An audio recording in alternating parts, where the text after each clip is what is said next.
got me in, and then they were like, "Oh, well, you got to check in with your dentist." So I called my dentist, and they was able to get me in on Tuesday. So Yeah. Tuesday I got in, they got me the antibiotics, but the antibiotics didn't kick in properly until like what do I want to say? They probably didn't kick in till like Thursday.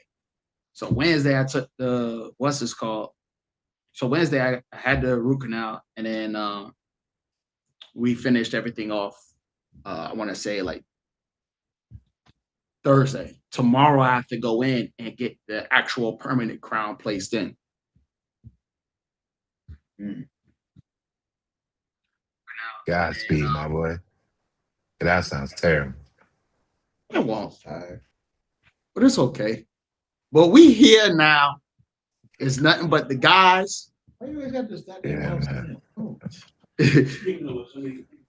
I don't understand why I gotta walk into the frozen camera. The Arctic.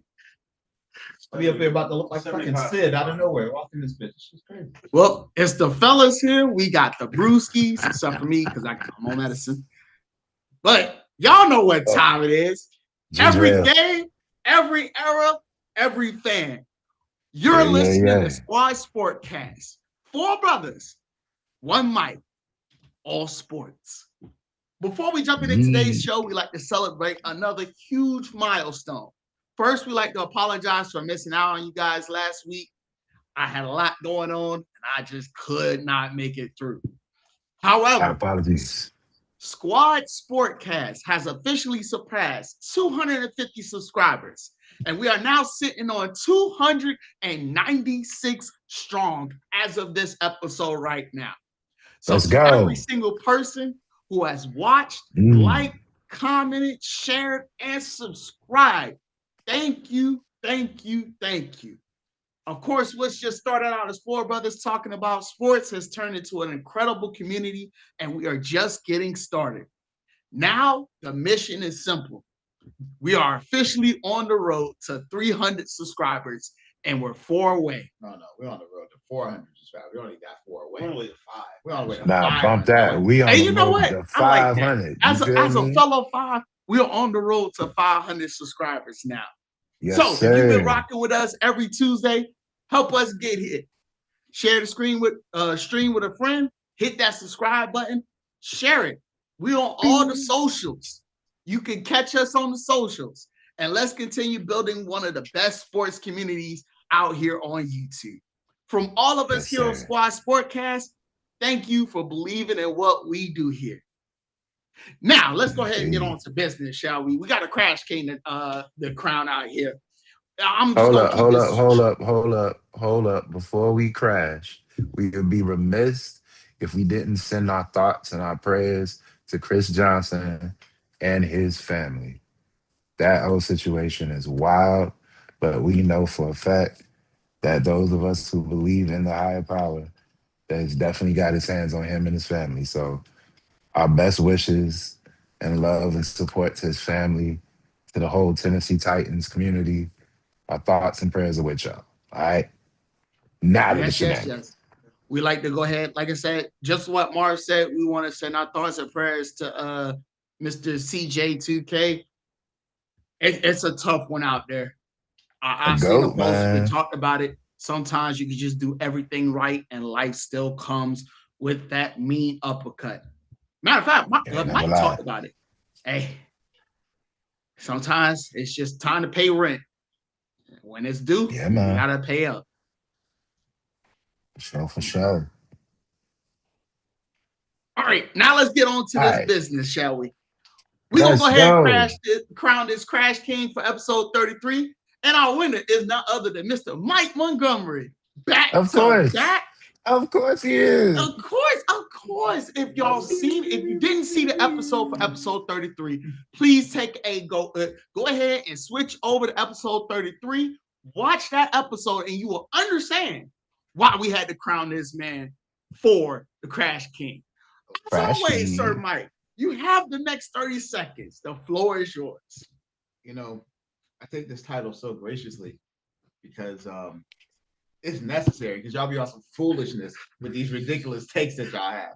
All of y'all at this table, all of y'all in the audience, all of y'all people, period. I'm ready for football season already. Y'all act like y'all don't watch sports. Y'all probably just NASCAR fans anyway. Hey. Don't do that to them. Extra heavy. I'm doubling down, 10 toes down. Matter of fact, I'm gonna take somebody else's toes and go 20 toes down on it. That's all I have to say. This man called out the NASCAR. Bro, they're gonna come they're gonna come try to get us, okay? My name is Marvin, in case you didn't know. It is not. That is Michael. I have no beef with the NASCAR fans. Y'all are beloved. It's all good. We love y'all. That man had to take a shot out of nowhere, and I don't know where that came from. I don't know. They look here, man. They three-peat. But now that we've handled business, let's get into it, shall we? Our first topic of the day, we had to do it. It is the NBA free agency, the trades, and the draft chaos. Within the last 2 weeks, the NBA offseason has gone completely off the rails. The biggest domino that hit finally fell when Giannis Antetokounmpo was traded to the Miami Heat, creating what many believe is the newest super team in the Eastern Conference. Meanwhile, the Brooklyn Nets landed Julius Randle in a blockbuster 3-team deal, completely changing the landscape of the franchise. We've also seen teams like Detroit add an elite shooting with Isaiah Joe. Front offices across the league continuing to reshape their rosters before free agency even gets rolling.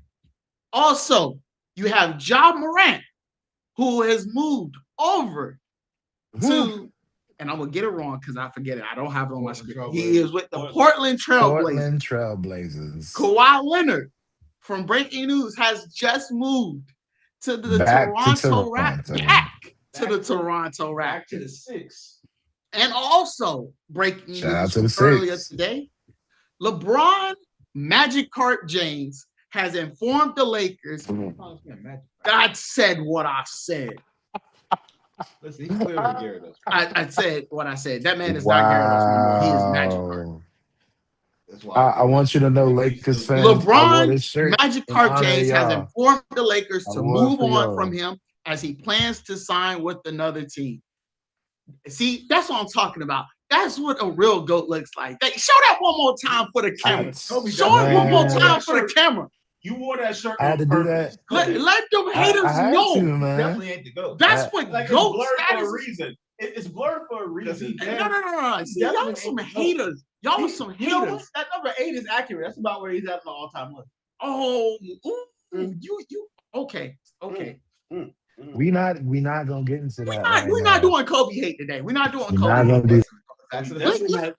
We definitely not doing LeBron. So let's get that straight. You're right. We're doing LeBron realism out here. That's what we're doing out here. Right. You better put some respect on the GOAT name. That's true. Then came the absolute NBA draft.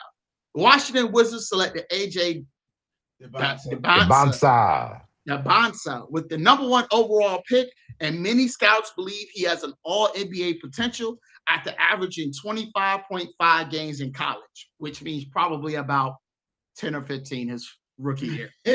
Y'all know what? Listen. Y'all know what it means. Y'all know we all watch basketball. Wait, y'all know what that means, right? He went to the Wizards. No, he dropping 35. The Wizards are trash. Thank you. I was about to say let's not. Let me get through script. Because I got some stuff for that. The Utah Jazz took Darren Peterson at number 2, giving them their explosive scoring guard they desperately needed, even though they need a lot more than that. And the Memphis Grizzlies selected Cameron Boozer at number 3. Which number 4 was problematic, though. Oh, buddy, for UNC. Yeah. But here's where things get interesting. Not every pick received great news. You had several analysts questioning whether the Clippers reached for Keaton Wagler at number 5, while other teams felt let elite talent like Bennett Stritz slide far longer than expected before landing at Oklahoma City, who traded up to get him at number 16. Rich get richer. So we have 2 questions for the fellas. Which move changes the NBA more, And 5 years from now, which 2026 draft pick becomes the biggest superstar and which one will be the biggest bust? Jordan, you want to lead off? You want me to lead off? I mean, I could start if you want. Y'all be very surprised by what I say too. Go ahead. So I'm gonna preface this by saying, UNC, I do love you. I have always loved you. You get most of my money because my family is alone. That being said, I don't know if I believe in that, that young man who came from the University of North Carolina and who is now wearing a Bulls jersey.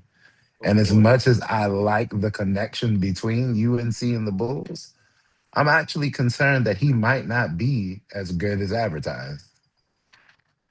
What's the reasoning for that? Like, what is it? The intangibles? Is lack of so it's not that he rebounding? lacks the intangibles. It's not even that he lacks the skill set. I feel like the issue is we always like to base things on what we see on the highlight tape.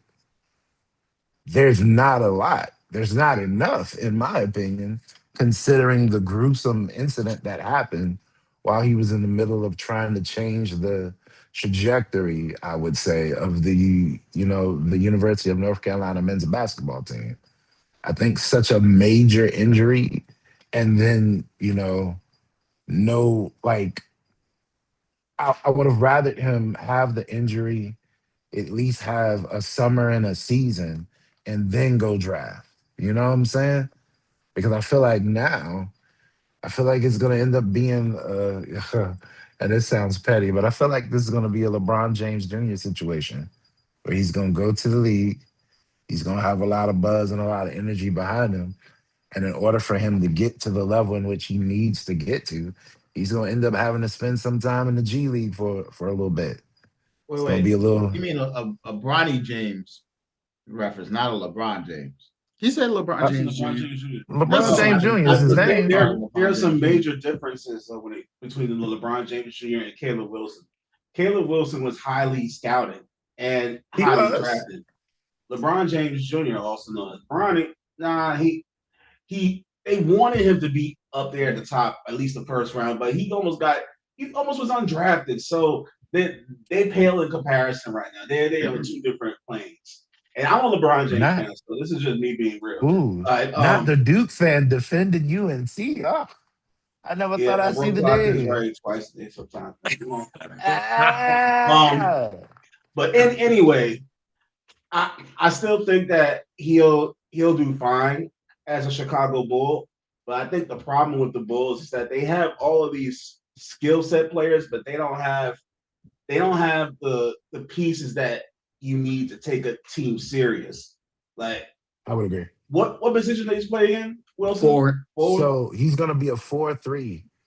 And the rumor is they're gonna try to see if they can make him a 2-3-4. Try to do that little hybrid thing that the NBA likes to do. Yeah. But I just have concerns, man. Like, it's one thing when you have an injury that you can just, return from quickly, but your hands, man, like that's not a joke tall, injury. That's the thing. The Bulls have always been tall for the last couple of years. Going back to like when they had Lonzo Ball as their PG, and they were the number one seed for quite some time. Like they were doing good, but they just couldn't be consistent. And now they have Josh Giddey, I think still is their facilitator. Yep. I'm not gonna call him point guard. I'll call him facilitator because he's more of a forward to me, but that's besides the point. He's listed as point guard, so he's point guard. I'm looking at the depth chart right now. No matter how people feel. But I just think that they're still a couple of years away from being a threat, especially in the Central Division. I believe that's the Eastern Conference. They still actually Cleveland's their only competition because Milwaukee, they're gonna take a bit of a downspin. They're still gonna be competitive. They're gonna be like 8, 9, 10, but they're not gonna do much. Because the Bulls weren't that far away from a play-in spot. But I just don't think he'll thread the needle per se in terms of making that leap for the Bulls. That's but I will say this to answer the other part of your question, Nick. The other part of your question is this. You asked me who I think is going to really make a difference, like who's going to be the guy once this thing is over. Normally, I would say, Anis Bonsa Jr., got to put respect on that man as the #1 draft pick. But I feel like there's somebody that everybody was talking about for a minute and, people have gotten quiet on. And I think it's because of where he landed. But I think that man, Darius Acuff Jr., man. I was about to say it. That boy's a beast. Man, hey, and shout out to the Sacramento fans. I think this is your redemption for what I call the tumulus trials of De'Aaron Fox. I think they decided to give you guys some redemption and bring you somebody that's literally like, I think he's got all the pieces to be a superstar, dog. Like, that boy good. And I don't think it's gonna take very long either. Like I would good. argue, get that man a half of the year, half of the season. Don't be surprised if he's in the running for the rookie of the year. And though I'm biased, Acuff just needs to be consistent with his shot, but he has all the intangibles that a lead guard needs. So I gotta be honest, like I'm really not concerned. And the reason why I'm not is because at the end of the day, is Sacramento a championship contender? No, not yet. But one thing they've always been great with is they keep shooters, man. Like they keep a guy who you can put in a corner and just let that man light the beam, like consistently. Or having a guy who can shoot at all 3 levels, bro. Like that tends to be the way they scout. That's why they train. Like I think he's gonna thrive in Sacramento. I just hope Sacramento's smart enough to put good, veteran presence and pieces on the chessboard so they can actually like compete. And honestly, I'd say the same thing with my boy Yaxel, because he's somebody else that a lot of people ain't talking about either. But that boy Lindenberg ain't no slouch, man. Oh, excuse me, Lindenborg. Let me say his name right. But those are the 2 guys I think that are going to be the real difference makers from this draft. Lindenborg got worried about Draymond Green because that Michigan State robbery. You just got to make sure he doesn't get Jordan pulled in the first year. If he can get past that, he'll be fine. So I think you're being disrespectful. But anyway. Right? It's always wild disrespect. So I got a few things to say. So first question was about biggest impact as regards to the trades that happened. Right? Yep. The one we actually forgot to mention a pretty big trade that just slipped my mind as to what it was, but I recalled it a second ago. Anyway, I'll remember it at a random time. There was another big trade that happened there that we didn't mention.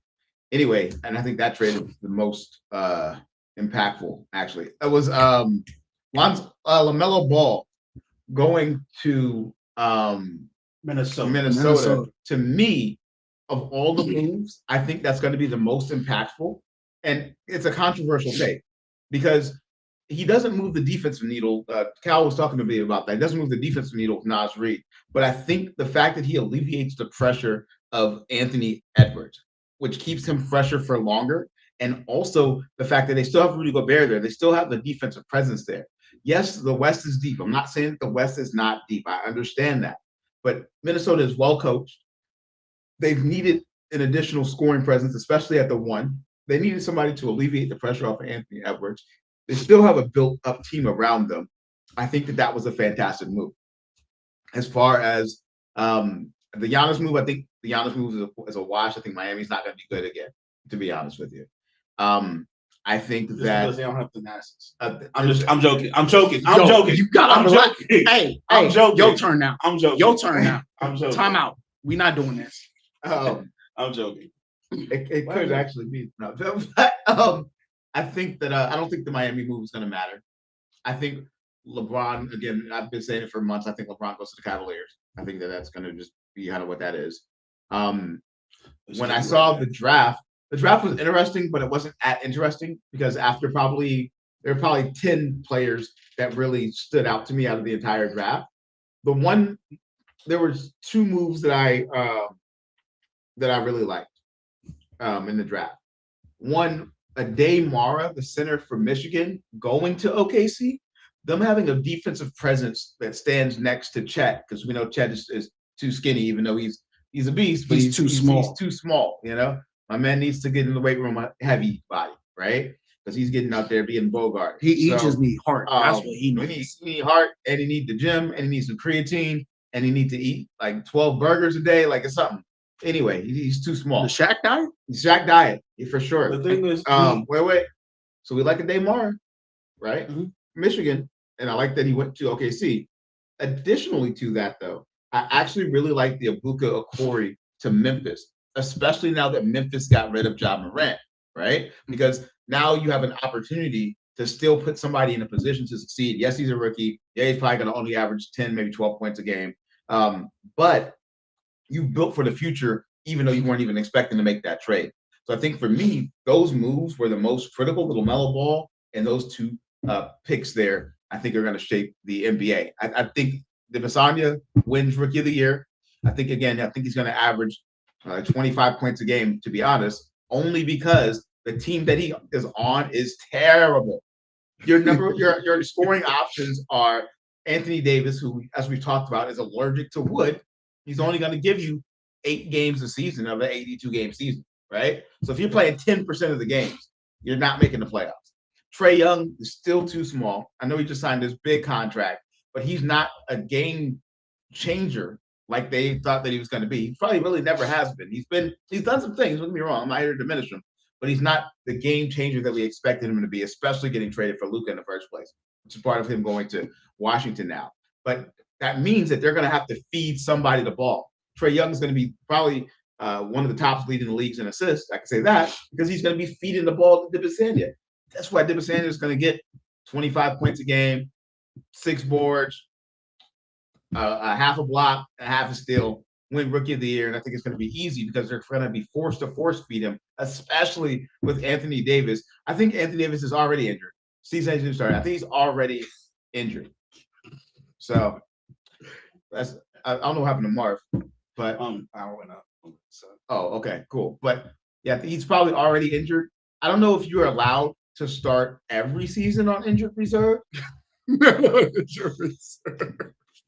You know, like I think Jordan likes to say he's taking PTO. That's the Kawhi Leonard special. I don't think he's taking PTO. I think he's taking short-term disability. So he's on FMLA. He's on FMLA is exactly what we're saying. My man probably already broke a fingernail and he's out for at least the next 6 months. So we'll see. Here's my whole take on it. I do agree with you on the LaMelo Ball. Like the LaMelo Ball trade is very impactful, and it's impactful for 2 reasons.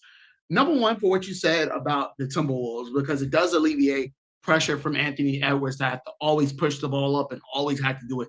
Yes, it does give him chances to rest because we know Melo can ball. We know this. This is something that we know. We also know that Minnesota is well coached, which is, again, attributed to what Mike said. We know that they're very well coached. We know these. Here's the other take. The Hornets belong in purgatory. Absolute purgatory. And Mike called this out way early in like episode 2 or episode 1. If y'all ain't seen that, go check that episode out. But the Hornets belong in purgatory. You telling me that Chicago the Hornets, because they used to be the Bobcats. The Hornets actually won the play-in round, like got y'all to the playoffs. Something y'all haven't seen in a minute. Of course, you get dog walk because, you didn't have enough depth. It is what it is. But you were able to make it to the play-in, and you were able to win a play-in game. And somehow, some way, you were like, full reset. Y'all belong in purgatory. You shipped your whole team out after they got y'all to a spot where y'all wasn't supposed to be in. Let's be very fair here. You shouldn't have even sniffed the playoffs. And the fact that you got into the play-in tournament. Was it 2 teams they beat? There had to be 2 teams to get in, right? They beat the Miami Heat, but they lost to the Orlando Magic. They couldn't score a lick against the Magic. Okay. So you beat the Heat that had Bam putting up 83 in the game, right? You beat that team, right? And front office just says, you know what? Full reset. You belong in purgatory. Definitely belong in purgatory. But I'm gonna get on you, Jordan, for a second, because you were like the Central Conference is easy. No, I said Central Division. Yeah, you do know who's in the Central Division, right? Besides, let's say Cleveland and Chicago and Milwaukee, who else? You got Cleveland, Chicago, the former number one team, the Detroit Pistons in the East. Oh, I forgot about Detroit. The Pacers, who are not slouches. Pacers are going to be my bounce back team next year. And then the Bucks, who's probably going to win the lotto and get the number one pick next year. Like other than the Bucks, well, every other team is a legit contender in that division. Well, a couple of things. Detroit's going to have a downslide because Jalen Durant is going to go to the West somewhere. He's a restricted free agent. I don't think that's happening. They can match. He doesn't like being in Detroit. Plus, who does? I mean, besides that, he's very sus when it comes to the playoffs. And I said this on previous episodes. He was on fraud watch. And what happened? Cleveland put him on the fraud alert, on the fraud poster. That's only because your shooting guard fraud actually showed up for that game. Anyway, except for game 6 and 7. Anyway, the Bucks are going to be a play-in team at best, but they have a good amount of pieces to make. Wait, who's going to be a play-in? Who's going to be a play-in team? Play-in, not play-off. I said the Bucks. They'll be a play-in. It's the playoffs. No. 7, 8, 9, 10. No. They're going to be like 12, 13, 14, 22, 36. They are going to terrible. They're going to be last place in the NBA. Giannis went to Miami, but the pieces that went to Milwaukee aren't bad pieces. And they have. Are you trying to say like they have their hometown kid, Tyler Hero? They have how many hot kids? They have a bunch of pieces that they can work around. Are you mentioning Tyler Hero as the reason that the Bucks are going to beat the playoffs? No, I said the play-in, not the play-off. Well, isn't the play-in the playoffs? No, correct. No. You play the play-in. The play-in is a mini tournament, right? It's almost like the preemptive. It's like the baby round. It's like if you're doing still 64. You know what? We could. They're not horrible. Tournament. That's the thing. They're not horrible. Because if you don't make the play-in, you're not in the playoffs at all. Yeah. It's not. They ain't making a play-in. You know. You want to bet? Push up. They're the Wizards. No, I'm not. I already have too many bets. Beer bet. Absolutely not. I said Detroit. Okay, Cleveland, yeah, because they can't move anybody. I mean, unless LeBron goes to Cleveland, then that's a different story. What other teams there? The Pacers. The Pacers. Halliburton's coming back. Okay, he has to get his legs under him, and I'm still. We ain't worried about that. That's like the Boston. That's like Celtics issue. I'm not sold on the Pacers coming back and just wreaking hell on everybody. They still have to get over all. Is these that other because teams. you're a Bucks? Are you a Bucks fan? No, I told you I'm next. Why were you talking about this? Come on. This is why I'm confused. I'm asking because you got the Bucks going to the play-in, so I thought it was biased, and you're saying it's not biased. You were just saying that. I'm talking about team.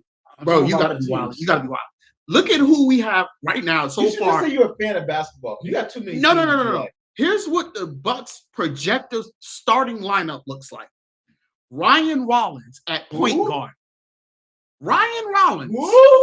Okay. You think Ryan Rollins is an elite baller and help them make buckets? Okay. Absolutely not. He's a guard. He's a guard that can defend, and he's still working on his playmaking.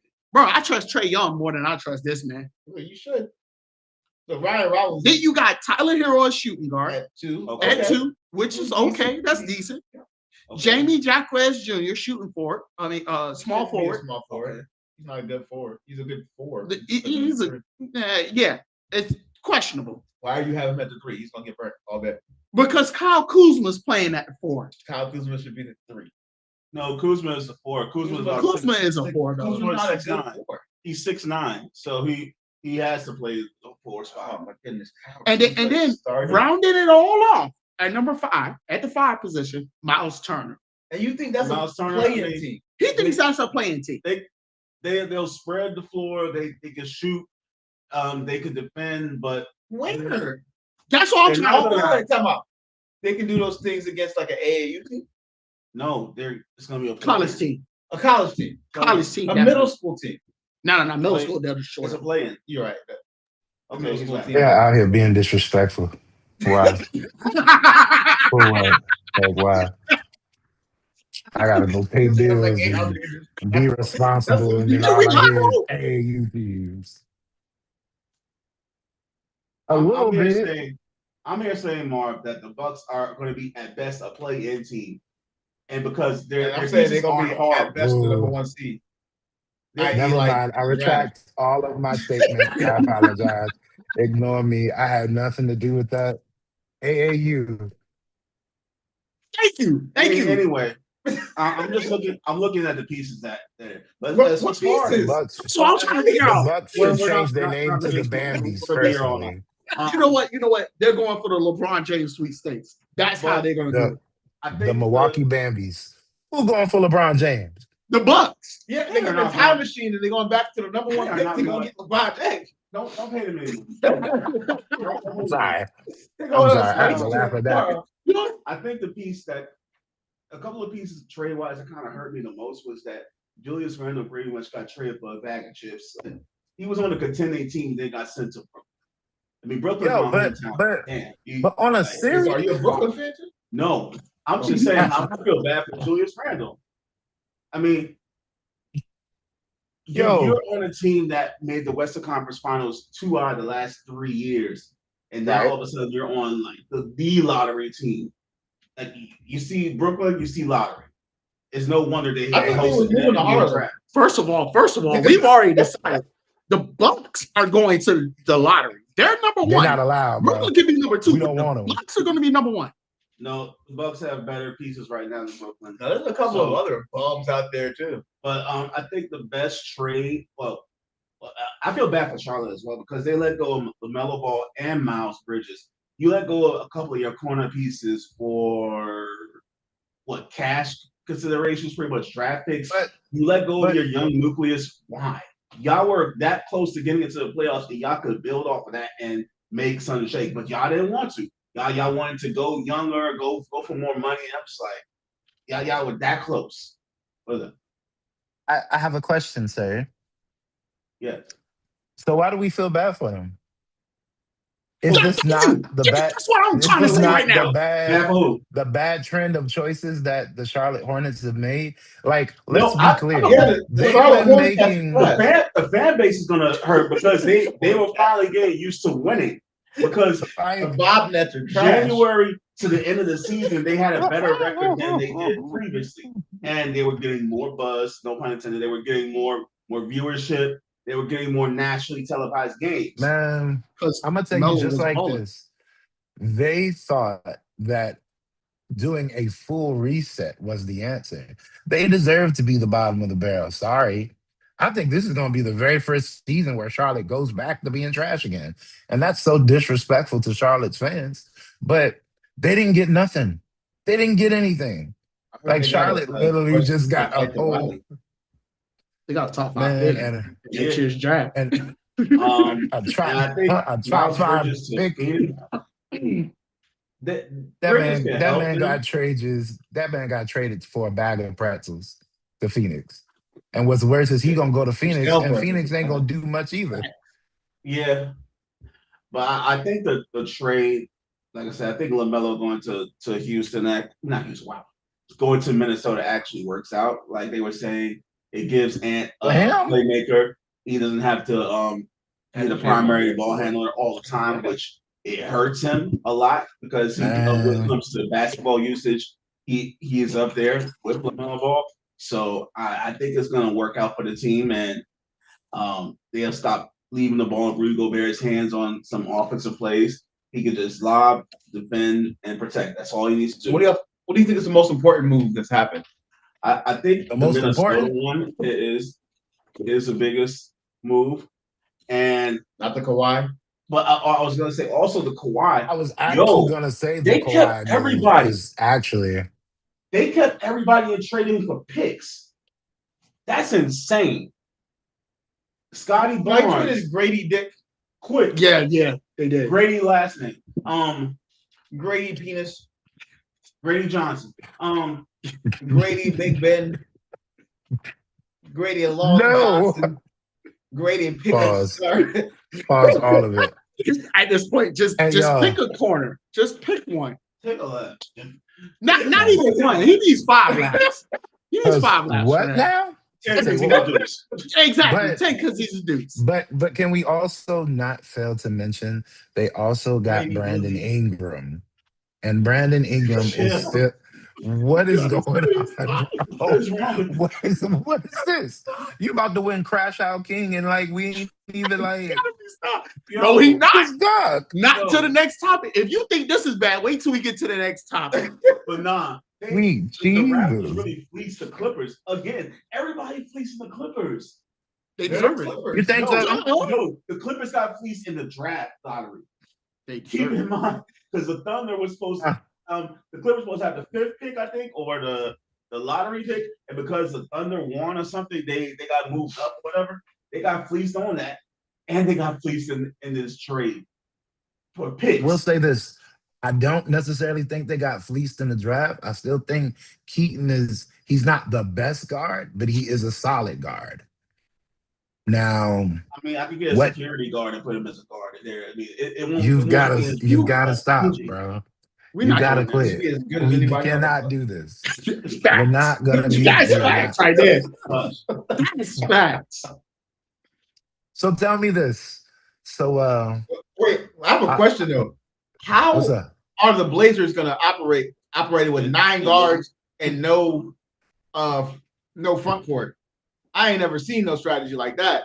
Hey, like they got it. You know what they're playing? They're playing. What was that thing? Hey, look, what's street ball? And one. That's what and one. That makes sense. They got 5 guards. Hey, but hey, look. Cleveland made the Eastern Conference Finals with no point guard. So I mean, anything can happen. Might as well make the finals with 4 guards and a center. You know, anything can happen. The whole team is undersized. I also want to go on record and say, and yes, this will be my mini rant, but I don't care. Cleveland, y'all like losing. You want to be losers. And you know how I know you want to be losers? Because y'all just gave James Harden a brand new deal, bro. For what? Wait. For what? We had a conversation about certainly or James Harden. Yes, you did. Like why? Top 5 shooting guard all time. Top 5. Yeah, he is. He said top 5. Nah, that man. Not after this season. He not. Not after this season. Oh, he is. No, I don't think he's better than Clyde Drexler. No, sir. Incidents. Recent incidents, brother. That's data at this point. We can't talk about no recent. This stuff is data at this point. This thing is proven. Look, you didn't even need Danhausen to curse this man for that man to disappear in game 6 and 7. Stop this. Did he have a game where he had like? And he's still suffering from the little B curse, so we don't even need to worry about Danhausen. But you know what makes it worse? He didn't even put on the chubby suit for this. He was just trash by himself, on his own. Couldn't figure out how to be the leader. And honestly, I think that's the reason why I don't feel a way for Cleveland either. Like, what in the you literally got 2 guys and they can't figure out who the leader? Like, no, they know who the leader is. They know who the leader is. We have to remember, guys. You have to remember, analytically, they're the NBA champions. Who is the Cleveland Cavaliers? By who said that? Oh yeah, the coach was saying that foolishness. Yeah. You don't know how to. They're see what a W is. But you know why? There's no W in Cleveland Cavaliers. That makes sense. There's no W in Cleveland Cavaliers. It's only L's. No, that's still the truth. I know. But I think the Kawhi Leonard trade or signing to Toronto is a huge deal because Toronto gave up nothing and got everything. And they got a man that knows how to take LOA intermittently. But he doesn't have to worry about. But you know why I don't think that's primary guy. But you know why I don't think that's a fleece, and why I actually don't think I think it's impactful, but I don't think it's as great as people think it is. Because is Kawhi actually going to be healthy enough to play a whole season? No, thank you. He won't have to carry. He won't have to carry the load of playing offense in basketball. I hated that whole entire sentence. During the season. I hated that whole entire sentence. Every season. It was But they don't have to carry the entire offense. They have a bunch of options. They could go quickly. They could go RJ Barrett. They could go Brandon Ingram. They could go Scotty Barnes. Don't they still have DeMar DeRozan up there? No, they cannot go. They cannot go Brandon Ingram. Brandon Ingram now plays for the Clippers.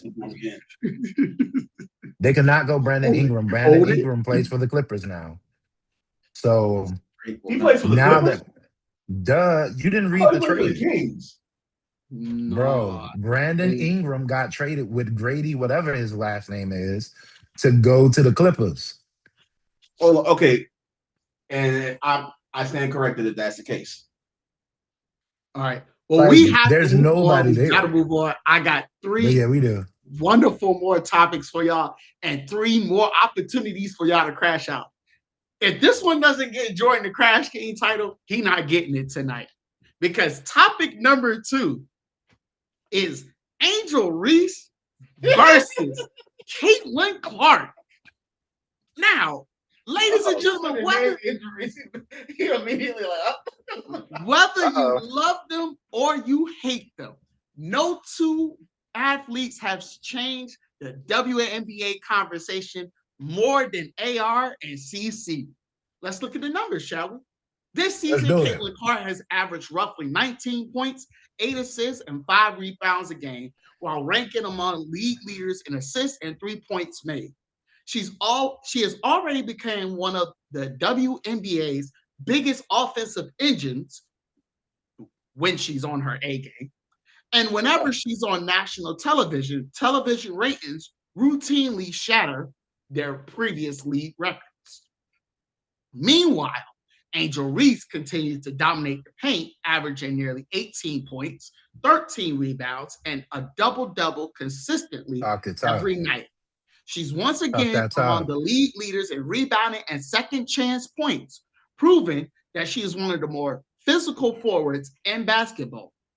Off the court, both players are marketing giants. The WNBA as a whole is seeing record attendance, record TV ratings, unprecedented social media engagements. Games that feature either Clark or Reese consistently rank among the league's most watched broadcasts, and merchandise sales for both stars continue to lead the league. So here's the biggest question for the fellas. And Jordan, I want you to lead off with this one. 10 years from now, when we look back at this era, who will be remembered as the bigger player? Caitlin Clark because she transformed the way that the game is watched, or Angel Reese because her production and impact on the court will ultimately define this generation? Olivia Miles, because of how many titles she's gonna win. You want me to be real? Talk that talk. I mean, talk that talk. I call her Jinkies, but damn, she plays good. Like, she plays good. Hey, don't dodge the question though. No, I'm really serious. Like, we're talking about 10 years right now, but we're talking about like 10 years on impact. I mean, I've said this before, and I'm gonna still stand on business with Caitlin Clark being the one of the reasons why viewership has advanced, ticket sales have advanced league wide. They had to move to bigger arenas for the players and the teams to have the games and all of that. Like her impact is undeniable. But as far as play on the court, both Caitlin Clark and Angel Reese they're different archetypes. Like Caitlin Clark, if you compare it to somebody, let's say in the NBA, she's more of a Steve Nash-ish type of person. On low ceiling, you're gonna laugh, Marv, when I say this. Low ceiling, based off of playmaking, Ricky Rubio, but high ceiling, Steve Nash, because Ricky Rubio can throw a good dime. So, but as far as scoring, Caitlin Clark and Ricky Rubio. Yeah, he did. A dime. As far as I never thought I would hear neither one of those names in the same sentence. Ricky Rubio averaged like 6 points a game. But his assist game was up there. But I'm saying that as far as their play. Now, the problem with Caitlin Clark is at times, a lot of times she complains to the refs. And she she can be the agitator for a lot of calls that go on in the league. But the league doesn't do itself any service or any good by also kind of agitating her too. They don't do any good with each other when they kind of have those feuds against each other. If they could play together, things can be a lot better. But because they let their emotions get the best of them, they're only egging on the stands that are Caitlin Clark. Because if you think I'm tame compared to some of those Caitlin Clark fans out there, some of them are ruthless. They will go to Angel Reese game and have a whole bunch of signs out there, some disrespectful ass stuff. And mind you, I never said I hated Angel Reese. You could go back on any Squad Scorecast thing, any of my social media posts. I never said I hated Angel Reese. I just said Caitlin Clark had a better impact for the WNBA than Angel Reese. I thought that was what the main thing I said from the beginning, and that's still what I'm saying now. You don't call her Angel Me-Bound Reese? Yes, because she gets me-bound still. That's not hating. That's just disrespect. That's not hating because she gets offensive rebounds. She's the tallest person on the front court. And when she misses the shot, she gets the ball again. She misses the shot, she gets the ball again. He about to walk. But you want to know what's crazy? Hold on. Wait. You want to know what's so crazy? You think I'm a hater? There's this Instagram post every single time Angel Reese plays, right? They bet on her to miss the first basket. I've seen it. I've seen it. They hide her body with a brick. I didn't do this. And not only have I seen that, I do this. I've seen the. It always does though. It's consistent. That's why she's like 8 out of 9 times she misses. But is that my fault? Am I a hater for saying that? No. She'll get the board, though. She'll still get the board. Like she's a excellent rebounder. Of her own boards or just of all? It doesn't matter. She's an excellent rebounder. But her offensive boards, I call them rebounds because she gets so many of them. But I did not say that she can't play. I've always said that as far as viewership, as far as stats, as far as helping the league out, Caitlin Clark had more of an impact than Angel Reese. That's where it ends for me. That's where it begins and ends. As far as play on the court, that could always be debated. Because yeah. I'll say this. Oh yeah. I'm gonna say this and it's gonna be random because I just thought about it. I think based off of y'all need to relax. I think that even though the Atlanta Dream are doing excellent right now, and Angel Reese has kind of found her niche in that team, I still think they might have a bit of an issue come the postseason. Let's just say they play the Fever. Let's just say for all sake of argument, they play the Fever. The Fever, they could score with the best of them, but they can't hit a lick when it comes to defense. But can the Atlanta Dream outscore the Fever?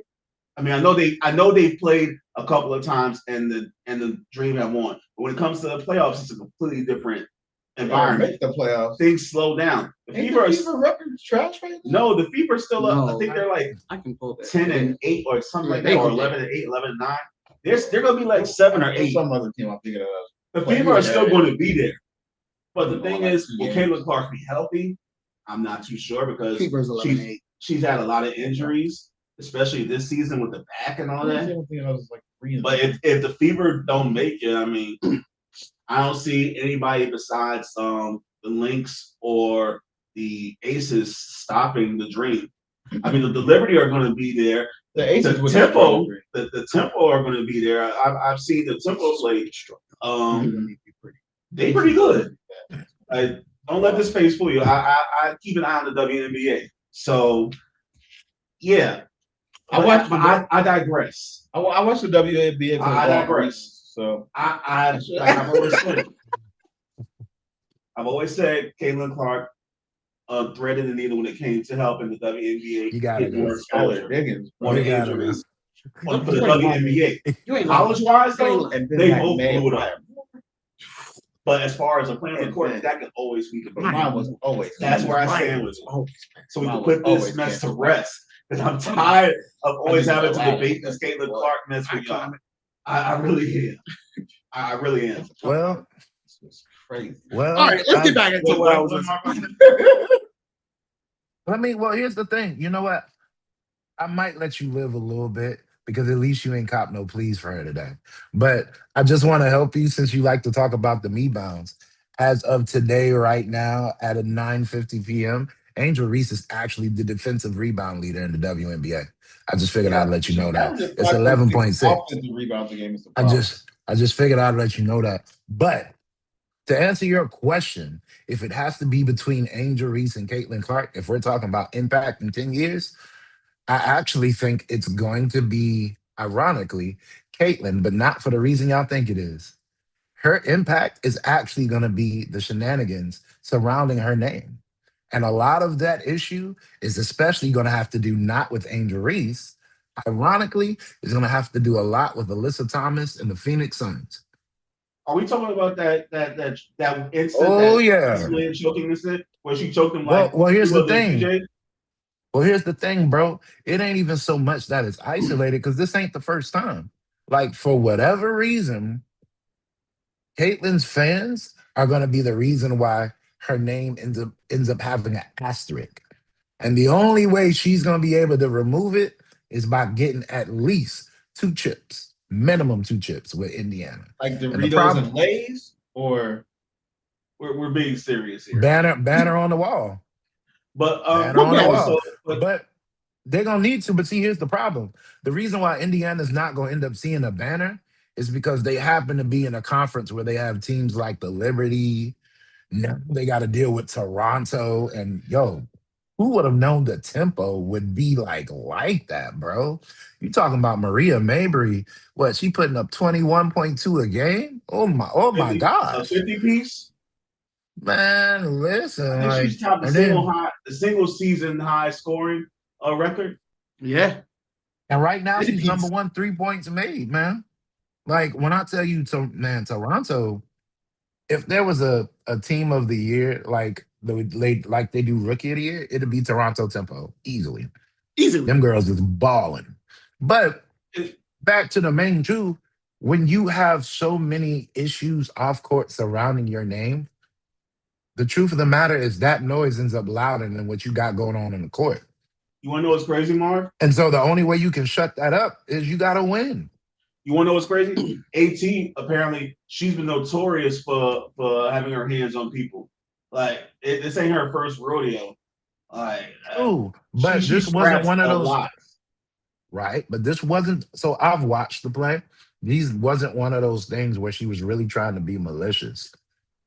And it was the optics, though. It was the optics. It looked bad from the picture I saw. It looked bad. Granted, like I agree, but here's my thing: is it enough for? But is it enough for Caitlin Clark fans to be sending out women death threats? No. Is it enough for Caitlin Clark fans to be out here talking about some? Because that's what they're doing. Because that's what they're doing. That's the energy her fans are on. And my thing is, the same way everybody wants to hold like people like Beyonce and Nicki Minaj and Taylor Swift responsible for the crazy things their fans do, that energy has to apply to Caitlin Clark. Marv, I'm going to tell you, if you haven't sent out at least 3 death threats this past week, you loafing, bro. That's all I'm trying to tell you. Where's the corner, bro? You know what? We're officially Mike. We're just gonna call it Mike's Corner. And that's what we're gonna call it, Mike's Corner. I'm so glad that y'all were able to speak on this topic, and y'all had y'all opinions, and it was very valid. But y'all wrong. And let's get into it, shall we? Let's get into it. Right now? Let's get into it. Yeah. Here's why you're wrong. Let me help you out. We're not, but here's why you're wrong. So first things first, I will agree with you, Marv, on the fact that they do need to get to championships. And here's the crazy reason. When we look at points per game, the Fever is actually number 1 in points per game. Yes, they are. 93.9. There's not another team within 3 points of them. I told you they were on a track meet. Not even the champions.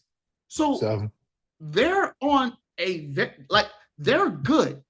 Their problem is their opponent point per game is 5th worst at 90.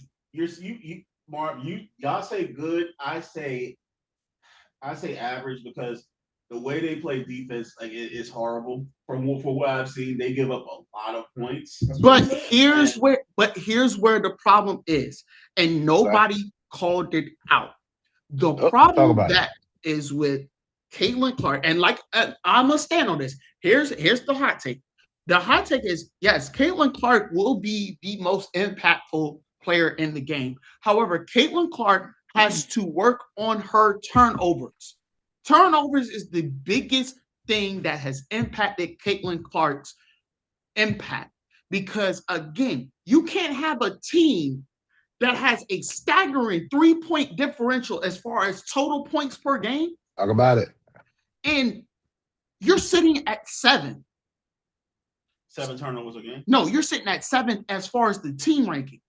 Yeah, as far as 7th place. They're 7 right now at 11-8. 7. Yup. They're sitting right there. Honestly, they should be top 5. They should be. You should be top 5. But because, number one, Caitlin, now part of it is not her fault because teams have been dialing in on her, and we have spoken about that. They have. We called that that's something that we were talking about before. Back. We talked about that before. I mean, Jordan. Kobe at one point. Kobe at one point in time couldn't. But then he switched that up.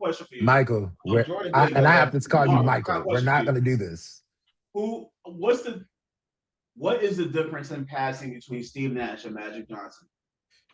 I'll tell you where I'm going with this, but I want to hear your Magic Johnson can see the whole court because he's 6'9". That is true. 1, and then 2, finesse. There was an actual practice, skill, energy, intangible need to get the ball to wherever that ball needed to go. And there was no one better at it. You were concerned about Magic driving, and you weren't concerned about Steve Nash driving. But, okay, now you're going, if you see where I'm going with this, Olivia Miles is Magic Johnson, Caitlin Clark is Steve Nash. Steve Nash will get you the volume when it comes to assists, but he threads the needle, but it's not always successful. But with Magic, that flair, I see Olivia Miles throw some passes. I'm like, how does she throw? Where's she see that? And like, she's good. I mean, she's she's Rookie of the Year and MVP, but I don't know if she's about to win MVP. I don't know if I give her MVP. I definitely give her Rookie of the Year, though. Like, easily Rookie of the Year. You give her MVP. I say her MVP over Asia because the way that she makes for the Lynx is the reason that they're up where they're at right now. And is Speed playing yet still, or is she still out? Who? Collier. Oh, no, I think she's still out. My boo and my mind will be back soon. I think they're number 1 without Speed, so keep that in mind. I was Stewie. That is true. They are. But I will tell you this: if you think that the reigning champions are a sleeper team, then I would kindly ask you to pay attention. I would kindly ask you to remember who that girl Kennedy is. I call her the doggone Russell Westbrook of the WNBA, man. Like, it's crazy how she Kennedy Carter is like she got there for free. Here's my whole take because I didn't finish my point. Yes, finish your point, though. So, number one first of all, we talked about her turnovers, but understand she is number 1 in turnovers in the entire WNBA out of every single player. Because again, teams are keying on her. Also, she's throwing a whole lot of picks. It's like Josh Allen, like she's throwing unnecessary passes. Unnecessary. That's funny. Now, when it works. But she's playing too much hero ball out here because 20 points and 8 assists is great numbers. But then when you consider 5.2 turnovers a game, you're like, the risk might not be worth the reward. And honestly, we need to take a strong look at what she's doing. Like, we got to kind of play it safe out here, which is kind of in contrast what Angel Reese is kind of doing, because that's why I've said from the beginning, Angel Reese going to the Dream Atlanta was a better look for her because that's made in heaven. Perfect place. Positions. They have different responsibilities. So of course, I mean, I forgot her last name. I know is Gray for the Dream, right? She's a point. You said the point guard for the Dream? Gray? Yeah, I think it's Alicia Gray. Alicia Gray, yeah. And Ron Howard as their 2 or 3. They don't have to worry about playmaking when it comes to that because those two are legit. But Angel Reese got to worry about the intangibles: defense, rebounding, and rebounding, and blocks. Those are the things that she has to worry about, and she can do those with excellence. Those are not turnover prone. Those are not turnover prone attributes. But with Caitlin Clark, playmaking is a high risk, high reward. So Angel Reese gonna be doing the playmaking? That's crazy work. But that was the question I was about to get to. Because she's definitely set multiple plays that have worked. So my question to you is, and you know what? And I'm gonna just be this guy because you keep bringing it up. So here's my question, dog. So if they both played the same position, would you be doing the same meat bounce thing with your girl? Or is this something? Are we saying that Caitlin Clark is now 6'5"? Like, yeah. She would be getting punished in the paint. Stop it. No, she'd be getting punished in the paint. She'd be on her back worse than LeBron. I'd be calling her Caitlin Magic Clark. Like, stop this at this point. She'd be on her back more. No, stop it. No, she'd be on her back. 1000%. At the end of the day, all I'm trying to tell you is y'all don't carry the same energy for both players, Jordan. And that's my issue. That's my problem. The energy not the same, bro. I do. I don't lie in conjecture when it comes to these things. I'm going off of the stats and what I see. Notice, though, I'm not going that crazy off the Richter when it comes to these two. As much as y'all. But for the record, I haven't. I think Paige Becker's is better. Again, we're talking about the number. Is overall better? Yeah. We're talking about the number one team, the number one offensive efficiency team out here. So while yes, they play different positions. And actually, I think Ainsley Fudge should be winning the Rookie of the Year. You said Ainsley Fudge? Yeah. From Wake? Nah, so, Miles got that on lock. Olivia Miles got that on. Like, if she that was a perfect zoom out, but boy, when I tell you, I don't know. I don't know if there's a legit argument against Olivia Miles, bro. Like, what is she not doing? I didn't say she's like she gives you the passes. She gives you the buckets. Oh yeah, she is. Oh, for sure. Olivia Miles got the playmaking of Magic Johnson, but she got the swagger of Ant-Man. Like she got that. Like, but then the part that I really like. I'll say this and then we can move on. I would really actually compare her game a lot to Jamal Crawford. That girl has a 3-point shot. She has a midi. She has a bucket that she can take you to the hoop. She can pass it. She can dish it. Her gravity is amazing for her to be as small as she is because it ain't like she's something like super tall girl out. Bro, it's not that tall considering there are taller women in the WNBA.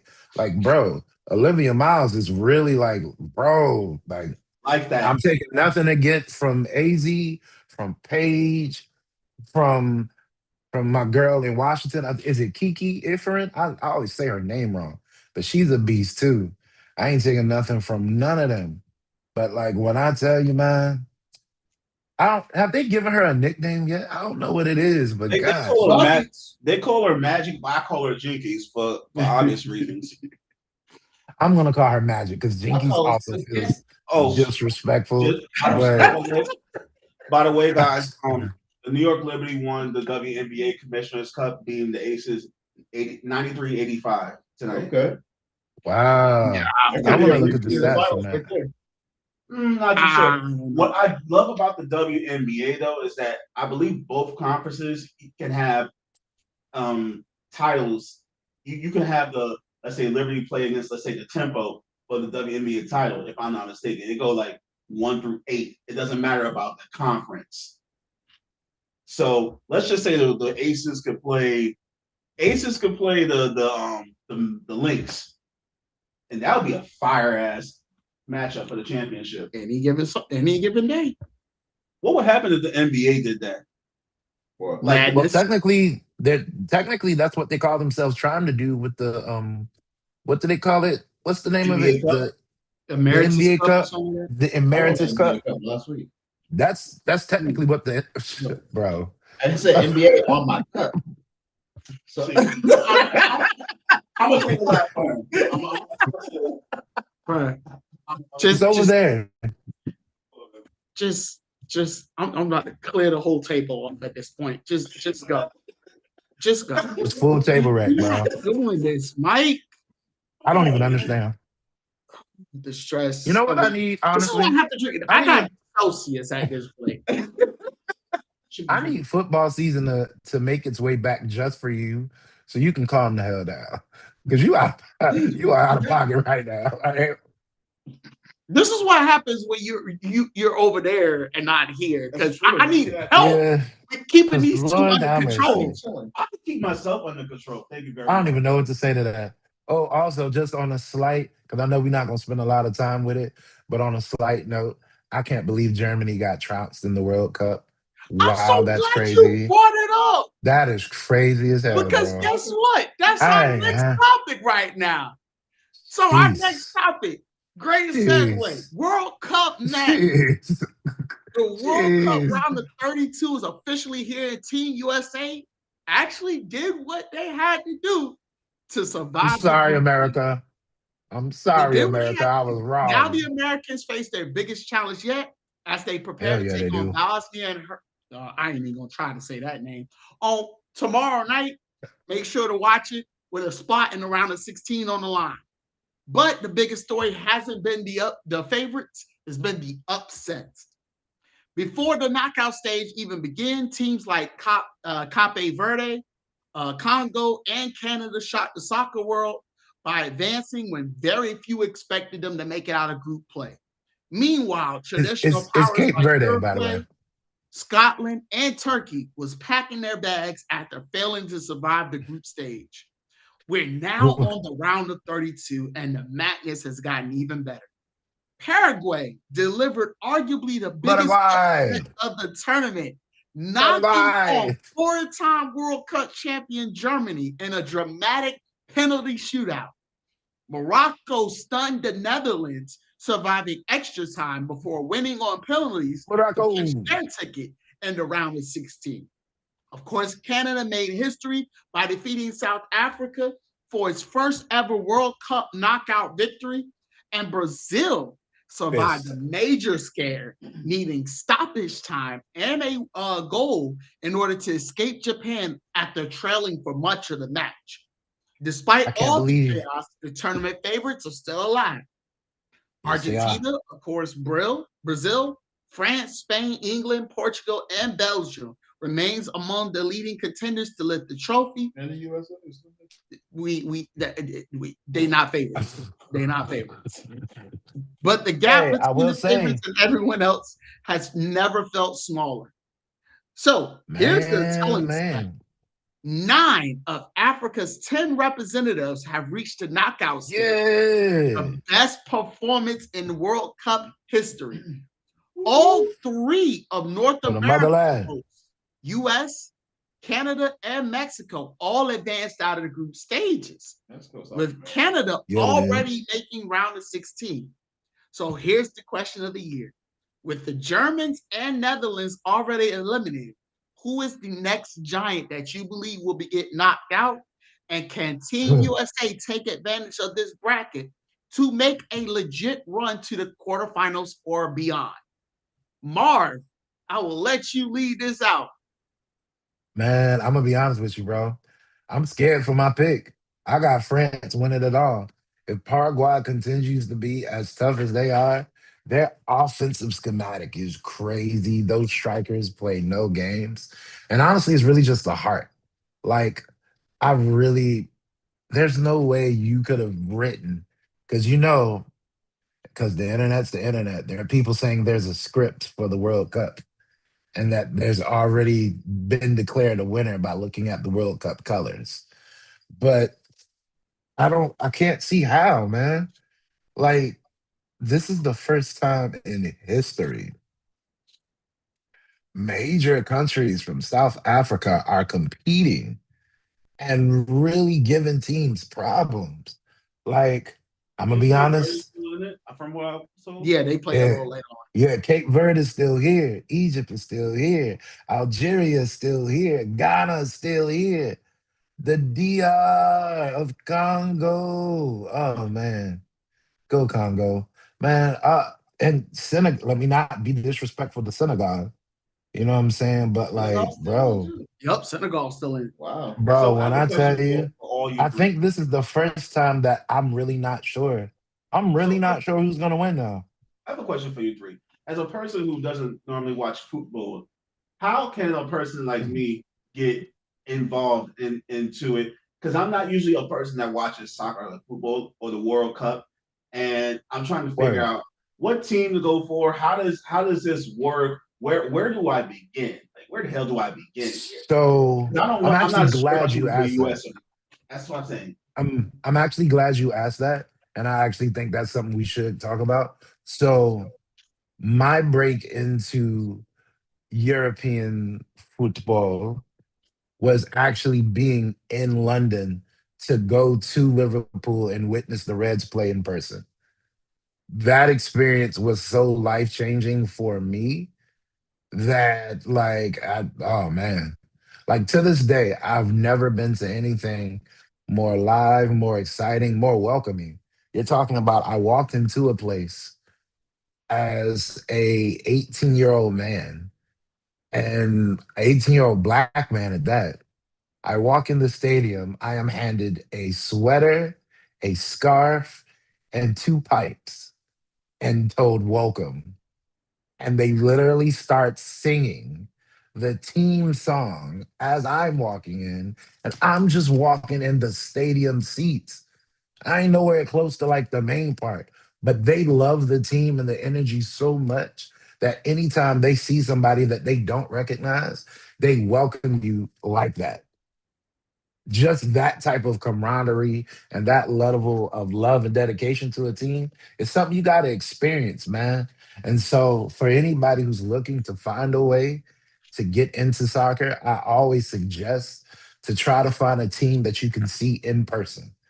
And for the Americas, because yes, granted, it might not be as good as, the the European leagues and La Liga and the big names. However, there are guys in the MLS who are really doing work. Messi's in Take the time. MLS. Hello, you know what I'm saying? Go see Miami. Go see New York. No. Go, man, listen. One of my favorite fan bases in the world, I want to say they're the Timbers. Oh man. Like seeing the Timbers play is a great time. Going and supporting the DC United.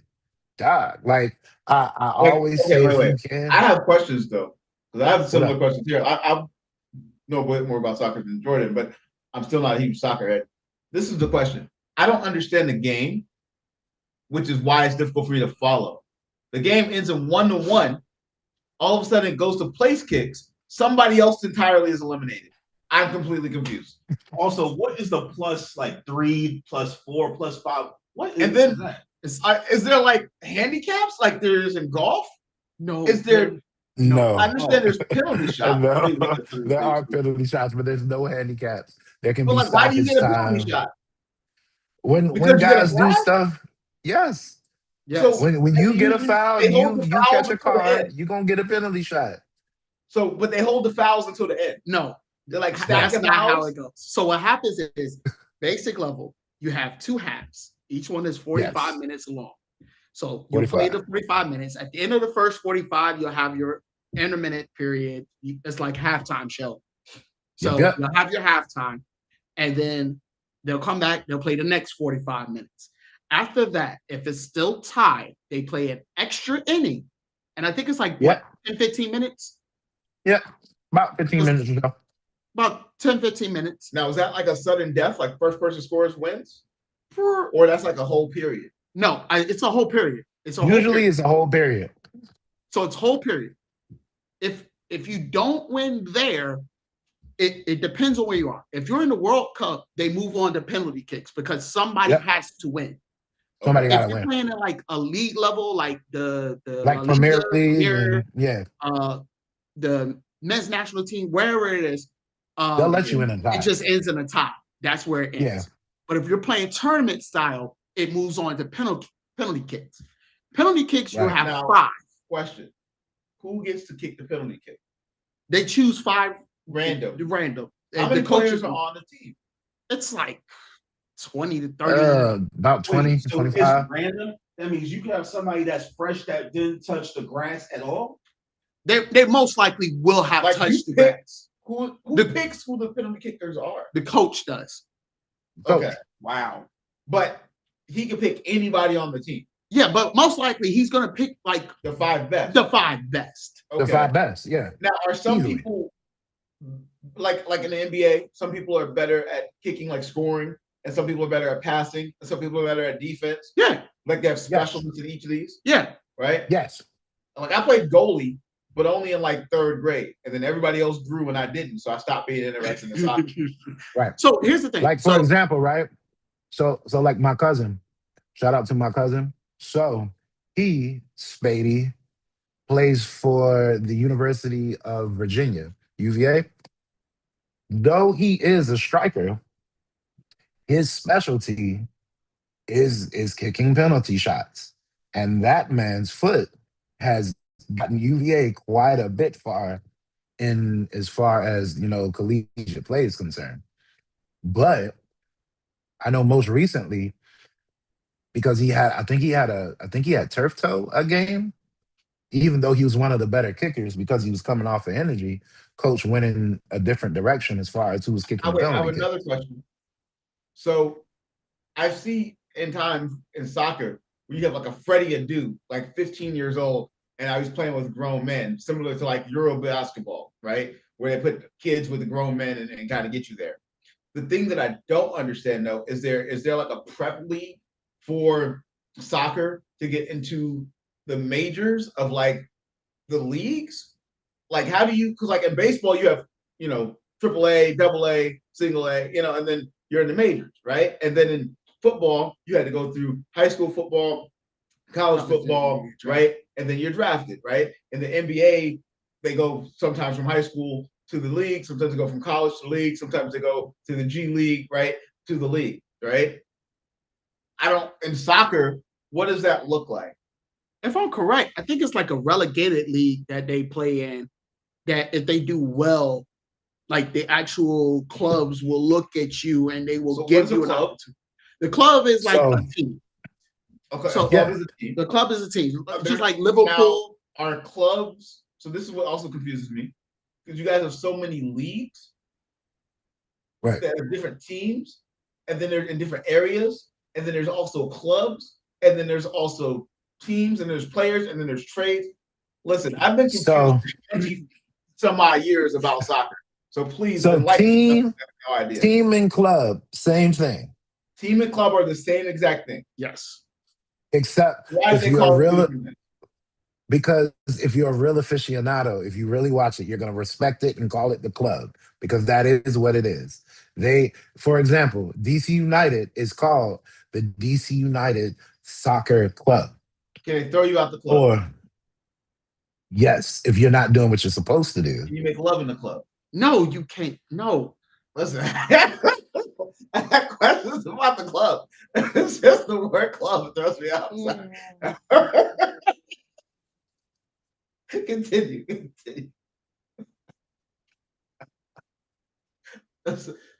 Oh my God. I want to know if they throw the balls in the clubs. I don't know. Listen. Ladies and gentlemen, squad sport. No, don't put that mess on. Don't put that on the man. I think what we should do, so for the sake of time, is we'll have a special episode where I'll actually I'm either going to try to bring my cousin or bring one of our squad Sportcast affiliates who actually plays the game, and we'll have a full episode breakdown so that our followers who actually want to start following Euro football, American football, either one can find their niche and plug in. But I would answer the main question and say, I started by watching my high school soccer team. Then I started by watching my wife's college, because unfortunately, my dear alma mater does not have a soccer team yet, but word on the street is that it is on the way. But from there, and then of course, our sportscast member Callie being an aficionado himself, that's how we were, officially indoctrinated in the lifestyle that is the football, you know. But it's there is a lot of rules. There are a lot of things to keep up with. But the moment you find the flow, when I tell you it's beautiful, and not that I am pushing or being a proponent for sports betting, but the numbers say you have a better chance of winning your bets that are placed on World Cup and soccer. So if you try and get your money on soccer is the way to go. You know what I I mean? play fantasy football. Not that. No. My question is, there's fantasy soccer too, though, right? Yes. Yes. Okay. Because that would keep me interested in it more than anything, because I like fantasy. I have to, since he mentioned fantasy football, I have to ask. Please tell me there is not a Justin Fields equivalent in soccer. Oh yes, there is. Of course there is. You're gonna draft the first pick. Don't worry. Don't worry. Pay him no mind. Yeah. Pay him no mind. Here we go. Wow. That was the question. That was was the the direction setup. you went. I don't know how you. I still have nightmares off of that. Who is the I just equivalent? wasn't. We need to know so we can avoid. So we can make. I don't know. I've been out for a while. I'm a former soccer player because I was a former midfielder myself. I played midfield and I played goalkeeper. Unfortunately, I had a rotator cuff issue that kind of sidelined me. Ooh. Yeah, it sucked. What's the toughest position to play? Goalie. Midfield. Goalie. It's you have to run midfield. the whole field. So I will say it's midfield because of the toll it takes on your body. It's goalie just because the team lives and dies with your decisions or indecisions thereof. The pressure. Yeah, but as midfield, you see the ball a lot more. Like goalie has the better impact. Agreed. But the toughest position is going to be midfield because you have to know how to play offense and defense. As a forward, as a striker, you're playing up front. So if you're playing defense, most times you will not come back too far because if you're playing on a counter attack, you have to be up there. Like you have to be leading. Indeed. As midfield, we're playing offense and defense and it's the whole field most times. Like I played center midfield. So I had to play the entire field, left, right, left, right, up, and that back. Like it did not matter. Like I had to also as playing midfield when you play defense, like because defender is arguably under goalkeeper, but at times it's a little higher because as a defender, you get to control how the team is placed off sides. So if you're in bad positioning, they just scored on you. So I don't understand anything about offside. As midfield, you have to understand. I'll tell you in a second. As midfield, you have to understand where the offsides marker is, like where your defenders are playing, so that therefore, when the other team plays offsides, the ref can make an easy call. So I think random vote. I think on one of these podcast episodes, whatever expertise that we have on whatever field that we have, one of us needs to break down as to how to win or what to understand about that field. So like maybe somebody takes soccer. I'll take fantasy football. I can talk fantasy football forever. That's my thing. I could go regular football. Like we could do this for days. I was about to say, now when we have the regular football conversation, I'm game. Our sportcast. We can ask questions about it, but I think because one, it'll help us understand better. It'll help others understand better. It'll make us study it more. Like, for example, we should be going over hockey. We should be going over horse racing. I was just about to say that. We should be going more over baseball, right? We should be going over sports. And not because we don't know them. We actually speak them. We talk about a lot of these things all the time, but we're not giving that to them. So I think that we need to break down so they can see how much knowledge that we have in order for them to want to be part of Squad Sportcast even more. Shameless plug. Anybody who wants to help be our knowledge on hockey and baseball and also NASCAR, Definitely hit us up, man. Hit us up in these comments, yo. We want to be able to speak. No, NASCAR is where it's at. No, NASCAR is where it's at. Y'all golf is start where it's hating at. on I like NASCAR. golf is where it's at. If you don't And also golf. To y'all gotta whoever the golf knowledge is, hey, it's we okay. I all got want some golf knowledge. We need it. We are. For the record, I'm going. I just learned a phrase about the greens rolling. Okay. I'm just saying. I know a golf phrase. Watch out. Watch out. Whoa, watch out. Hold off Watch on that out. rolling greens because it's a lot that goes into that. Sometimes you roll a green and sometimes you put it in the pipe. Oh my goodness. You gotta go. You got to go. God. I thought he was Next talking topic, please, about because I don't even know. I don't even know. On the actual You green. should have known better. I should have known better. You know what? I should have known better. And that's on me. That's on you, sir. Worth it. That's on me. No how. But See, this is why I gotta be there in person. This is why you have to be in person. Because again, I struggle. I can't zoom in. I can't zoom out. No. I struggle. Next week, I gotta pull up because this was crazy. That man is unhinged. I told y'all it is unhinged. Now this man has to be stopped. Jesus. I told y'all this. Y'all didn't listen to me. You thought you knew a guy. We gotta move on because we got the final topic, and this one is gonna be fun. We have the WWE Night of Champions. Yeah. We have some shocking developments that have came through, especially over Raw this past Monday. So here's the breakdown of what happened in Saudi Arabia. Let's talk about Number one, you called it out early. Obafemi defeated Jey Uso to become the 2026 King of the Ring. Yes, they brought King of the Ring back. For those who are not watching, they brought back King of the Ring. Obafemi won King of the Ring and earned himself a world championship match at SummerSlam. The update is, as of this episode, he has foregone his title shot to face Brock Lesnar for the rubber match at SummerSlam. Can I be Joe Budden? Hell in the cell. Why would you give up a title shot? We gonna get on that. We gonna talk about it. I saw that and I lost. I promise you, I got you. I was like, why? I got you. Let me finish. So Io Sky defeats Liv Morgan, who was cursed, by the way, by Danhausen. Who was cursed? To become the 2026 Queen of the Ring, punching her ticket to a championship opportunity at SummerSlam. In her interview right afterwards, she immediately pointed at Liv Morgan and told her, "I'll see you at SummerSlam." So that match is already set.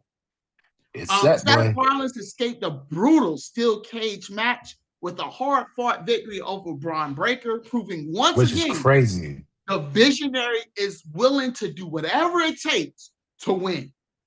The USA champion, Trick Williams, retained his United States championship. Whoop that trick. Marion Last Legend. Congrats to them both. Oh, yes. And also, shout out to him being the hometown hero. That's Hampton's finest, boy. Let's go.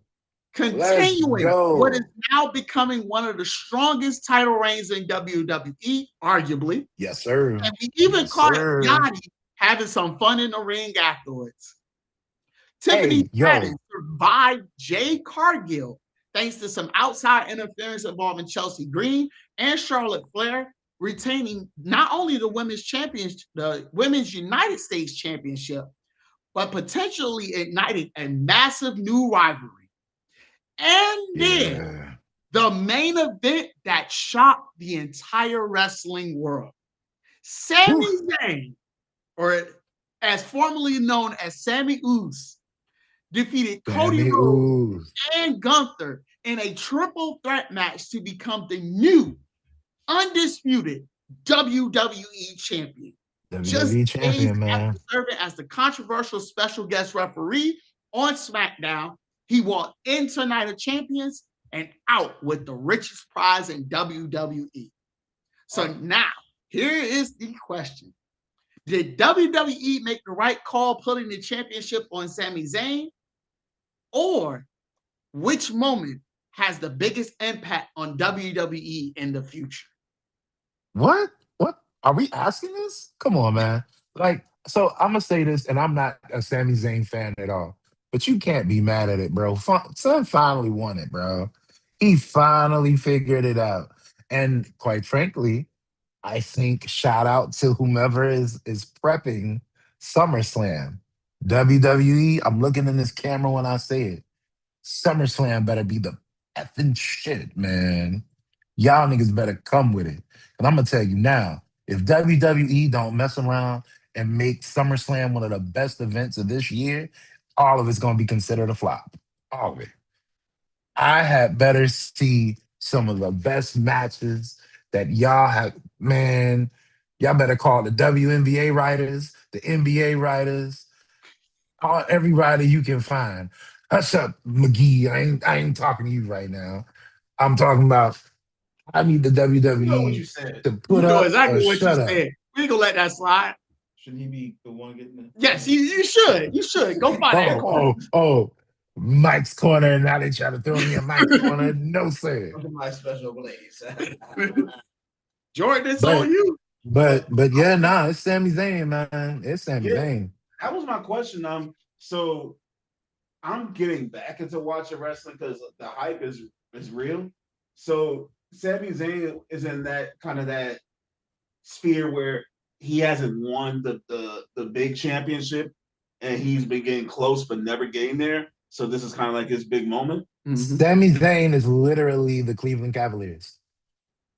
Oh, so him not this year's Cleveland Cavaliers. Not this year. 2016. Yeah. So you're saying like, oh, so this was kind of like his moment. For real. Yeah. And that's the only reason why I couldn't be mad at it. Because you're talking about he is literally, and that was the big issue Cody had with him. He was like, he talks all this hot talk, but the truth of the matter is he ain't never been to the mountaintop. And in wrestling, that's the thing that really matters. Like, don't get me, oh Lord, Mexico just scored again. I think that's a better story though. I mean, I've seen Gunther wrestle, but I don't think he has the personality wise cachet to be a title holder. Like he's held a title before though. He's held a couple titles. I'm about to say the big title. I think my issue. I think my issue with Gunther. Yeah, I think my issue with Gunther, however, is great wrestler, just no personality for real. He's never. Like, I don't. Yeah, you know what I'm saying. And don't get me wrong. Like I get the technical guys. You talking about? I'm literally a disciple of Kurt Angle. So you want to talk about technicality? You know what I'm saying? Like these are the level of guys. You know, don't even get me started on the great Chris Benoit and that whole entire like Chris Jericho. Technical monsters. You know what I'm saying? But the thing that I'm waiting for with Gunther is at first he was I mean, to me, he was just the God killer, you know? Like whenever they had somebody that they felt like was the creme de la creme, they sent Gunther out and they tested it to be like, all right, is he really about it or is he not? But Undertaker. Oh, I have a question for y'all. Since y'all watched wrestling before me, what year was the Montreal Screwjob? It was like 80. No, it was 92. 92 or 94. Like early 90s. Early 90s. I think it was late 80s. Late 90s. No, late 80s. It was definitely early 90s. It was against HBK, and he made him. He forced the tap, even though it wasn't a tap. Vince McMahon made them call the bell after 97. It was 97. Yeah, I was thinking about that when y'all said it was Bret Hart, because wasn't the referee rushing the pin? No, it wasn't a pin. It was a submission. It was submission. That's why. Yeah, it was a submission. Bret Hart. I'm a big Bret Hart fan. He did a sharpshooter on Bret Hart. I'm about to say that HBK. Yeah. They called. Then Vince McMahon had to immediately call it, even though Bret Hart didn't tap, and wasn't going to tap, because the reason Bret Hart wasn't going to tap is because it was in Canada, and it was in Montreal. And he's Canadian, so he would have given the title up the next week. He just didn't want to give it up at home in Canada, and Bret Hart made him take it anyway. So that's what Bret Hart was on that rant. Like, you screw me, everybody screwed me. Because Bret Hart, you got to understand, Bret Hart was the best there ever was, the best there ever is, the best there ever will be, right? And you also have to understand Bret Hart was dominating the era at that time. He was about to. The reason that they did it is because Bret Hart was about to move to WCW. I know way too much about Bret Hart, but Bret Hart was about to move to WCW. WCW, yeah. And Vince McMahon didn't want him to take the WWE title or WWF title at the time to WCW. Oh, he wanted to pull CM Punk pretty much, like take the title away. So that's why he had to call him. They hey, had Mike. Documentary. Hey, Mike, random side question. Bret Hart, Sting, who's the better? Bret Hart or Sting? Yeah. Oh, man, that was really rough because I love Sting. Yeah. That's why I knew exactly what I was doing with that one. Why's I put Sting?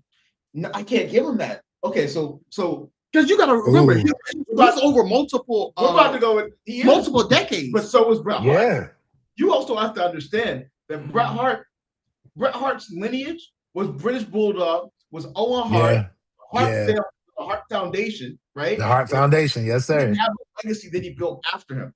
Sting was impactful. He changed the game. Woo! Right? I was a big Sting guy, right? The Stinger Splash was my favorite move. I loved that he would just jump in the air and just hit somebody in the face. It was awesome.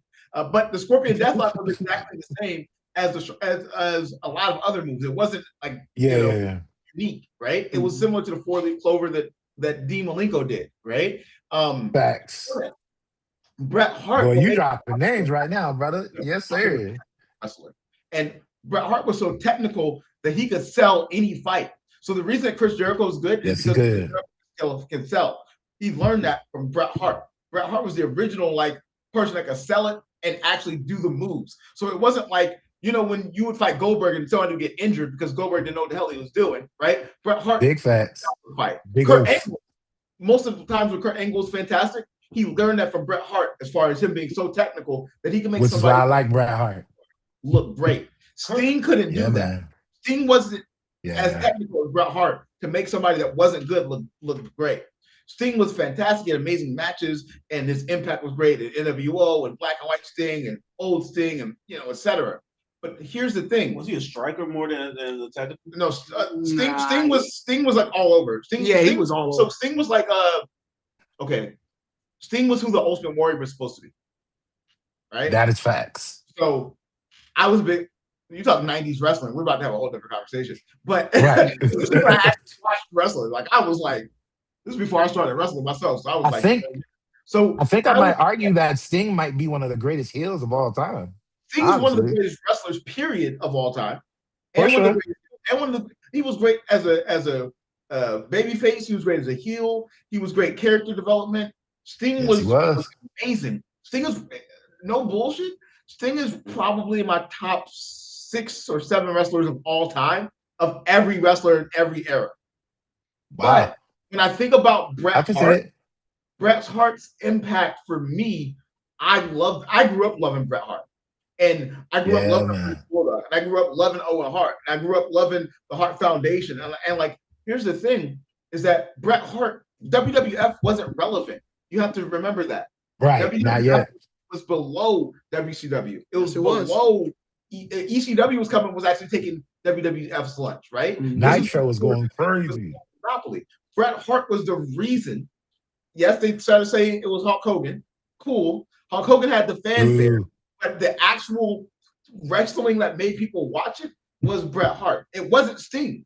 That's where my point's at. Sting was actually better known in WCW than he was in WWF. So his impact actually became limited once WCW went down, because WCW was terrible from a scripting perspective. They didn't know how to tell the story, even though they had the wrestlers. They had the fanfare. They had the NWO. They had the World Order. They had the matches. They had the people. Their storytelling was terrible. Their writers were horrible. The writers weren't good. Eric Bischoff. But Eric Bischoff wasn't the main writer. He wasn't. I think he was just the face of it, like Vince McMahon is the face of it. Where is it? But he wasn't the writer. But the executive producer of it was Eric Bischoff, but he wasn't the writer. The writers of WCW were terrible comparatively to WWF. That's why Vince Russo went went so much better, right? So what I'll say is, I think that Sting is generational. I think that Bret Hart had a bigger impact because of what he meant to WWF, not because of his impact overall. Well, I look into it and I'm thinking and I'm reviewing all of Sting's accolades. Sting's a beast, right? I love Sting. So he is a beast. And I love expand multiple. Sting was able to carry multiple franchises. He did. He carried WCW for a while. He carried TNA. He did. He carried what was the other one? NWA. TNA and NWA Sting were just like he carried 3 separate franchises. Creme de la creme. While making a cameo for WWE. Every single time. Out of mind. He did carry that. The only knock that I have is, yes, he did, like, Bret Hart did help the WWF to, like, significantly. He did help, but I think, honestly, that credit goes to the Attitude Era. I think the Attitude Era was primarily responsible. Bret Hart was before the Attitude Era. I got it. But what I'm saying is the Attitude Era is what drove people more into wrestling because, number one, a lot of wrestling that was out there then, it was PG stuff. Like, it was a lot of PG. And just like you said, you're right. Their writers suck. They should have been fired a long time. I will say, though, however, looking at this list of WCW writers, this is a list, bro. You talking about Dusty Rhodes, when they were writing Eric for Bischoff, Kevin Sullivan. But WCW failed because of how bad the writers were. Yeah. Because this is why they had the product, bro. And this is why I say that the Attitude Era is primarily responsible. Because number one, Triple H, The Rock, Stone Cold, they took risk doing this stuff. Yeah. Do you understand the gravity of DX? Like, there are kids growing up now, learning about DX, going around doing the suck it sign. Like, we used to get in trouble. Yes, we did. In school, doing the DX suck it sign. Like, the Attitude Era had so much that pulled a lot of people from WCW, that pulled them from WCW. Like, there was also some other things that played into it. Like, Eric Bischoff didn't know what the hell he was doing with WCW when he declared all titles vacant. Like, yeah. Who does that? Like, why? It was some crazy shit. Like, no, nobody has titles. This is why we're saying the storyline was terrible. Like, who does something like that? Nobody. Like, you have an opportunity where one title is vacant because somebody, was sick or injured. Fine, cool. Like, we understand that. Like, Edge is a perfect example. Oh, I love Edge. When Edge went out, or Finn Balor when he won the Undisputed Championship. He won the first Undisputed Championship. He was injured and could not do it. So he had to vacate the title. And I liked him too. Listen, it ain't been the same since. But that's another topic for another day. Man.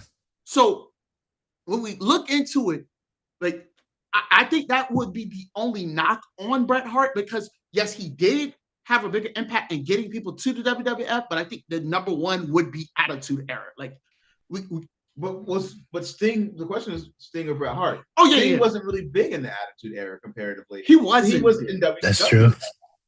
And he was in there when it failed. So that's also a knock against Sting too. And Sting was the face of it when it failed. Oh yeah. He was more famous than Hulk Hogan when it failed. Yeah, that is kind of true. Sure. It's true. I know that's a big fact. Because when he brought NWO Red and NWO White, okay, this is getting nerdy, but they had NWO Red and NWO White.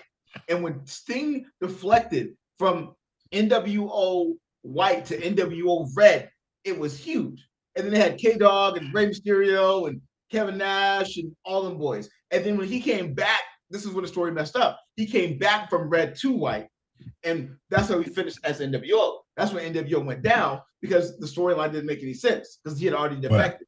Right. So a double defection is like a double agent. Didn't make any sense. Yeah, it didn't make any. That was like what was that joint at TNA? I think it was like TNA. They had like aces and eights. That's the one. Because they had that with Bubba Ray. They had Bubba Ray leading that, and that Aces and 8 storyline. Like, it started off good. It was like Bloodline good. Like that Aces and was. storyline was like bloodline legendary status.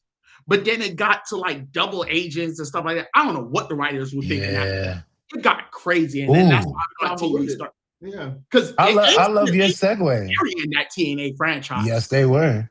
Ooh, but speaking of, they was like invincible in that Aces and Eights. Like indeed. So bring it back to what I was talking about, because that thing, I was just thinking about all the stuff that was. It got real, didn't it?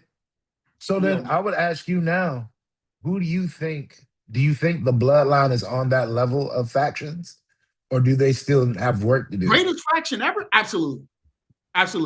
Like greatest faction ever is DX. No. Yeah. Like as of right now, greatest faction ever is DX, because keep in mind they had the impact. That is it. We're still. I do believe they're on a trajectory to challenge. I got 4 suspenders behind that. But why not the Shield? No, here's the reason why. Was interesting. Shield carried. I like that you brought that up, though. Ooh. No. I think the Shield might come back, but that's another story for another time. No. Here's the reason why. If Dean Ambrose stayed with the WWE, they had that opportunity to do it. If Dean Ambrose. Yes. But I think Dean Ambrose leaving forced WWE creative writing to try and force the singles matches as they had to. This is how you got the Visionary. This is how you got your Tribal Chief, head of the table, OTC. Like, this is how that branched off, because you lost Dean Ambrose, honestly, was the bigger star out of the two of them. He was. Yes, he was. His pop, his brand, like the whole thing was so much bigger than Seth's Visionary. But Roman's bloodline right now. You said what? He was labeled like the crash out. And it worked. It worked. I promise you it worked. When you talk about Dean Ambrose, like Dean Ambrose, like his peak. He was fire. I ain't gonna lie. His peak. Like Roman's bloodline story is above it now, but I'm talking about when Dean Ambrose started, like when he won that championship. Man. Reaching he was way more famous than Seth Rollins. Way more famous. Way more famous. Like Dean Ambrose was damn near untouchable. Like he was getting to that Randy Orton type level of success. Yes, he was. Yeah. That's where it was getting. What actually happened to Dean Ambrose, man? Because he decided not to stay with them. If he stayed with them, then we could talk about the Shield being one of the greatest factions ever. I think that was more of a writing issue, like you said, storyline issue rather than a wrestling issue. It might have been, but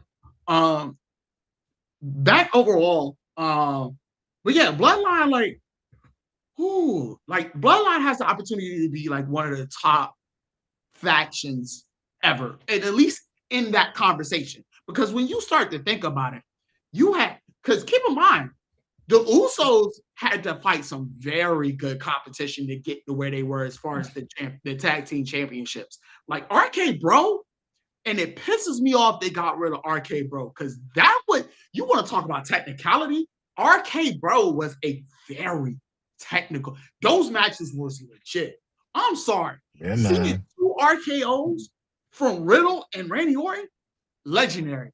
And I'm talking about Riddle just jumps off top rope and grabs a guy from the top rope and RKOs the man with Randy Orton RKOing somebody. I'm sorry, legendary, bro. Legendary. I'm sorry. When we talk, and Riddle was a very technical wrestler. Like if you watched his matches, Riddle was very technical. Like he had the whole weed persona. And it is what it is. But you couldn't escape his in-ring talent. That man had in-ring talent. I don't think he had the vocal skills to kind of make it in WWE. And I'm going to segue to the actual point and the actual script in a second. But it really helped that Riddle was like very technical. I just don't think he got that vocal skill to get over with more fans that they needed them to. That's why they let the Bloodline get. But the Bloodline had to fight them. And then, honestly, since then, like the Usos didn't really have too much competition to play off against. Because if you look at the tag team landscape now. That should be a topic we should do, greatest factions. Because I would argue that the New Day is in that conversation. What about Evolution? Evolution's higher. Like I wouldn't put them higher than the New Day. I could. I wouldn't. I'm sorry. I could. I feel like there's an argument for it, but I don't subscribe to it. That's what I'm saying. Like you have to understand, they had. But I just didn't feel like they gelled. That's 40 individually world championships, at least 40. Individually, they had fantastic careers. Yes, they didn't gel as a faction though, where collectively they were impactful. It wasn't like, oh my God, Evolution is all coming. It was like, oh snap, Randy Orton is there. Oh snap, Ric Flair. They were never like DX. DX was. It didn't matter if you went after Road Dogg Jesse James. The badass Billy Gunn was right there. X-Pac was right there. Triple H was right there. Shawn Michaels was right there. China was slamming. They operated as a unit. Evolution never operated as a unit. The New Day. Even Tori was getting in. Yeah, man. And the Shield is up there. Shield is up there. I'm with the Shield up there, but I'm saying. I remember when I watched wrestling, like in the early 20s, seeing Roman Reigns come from out the audience.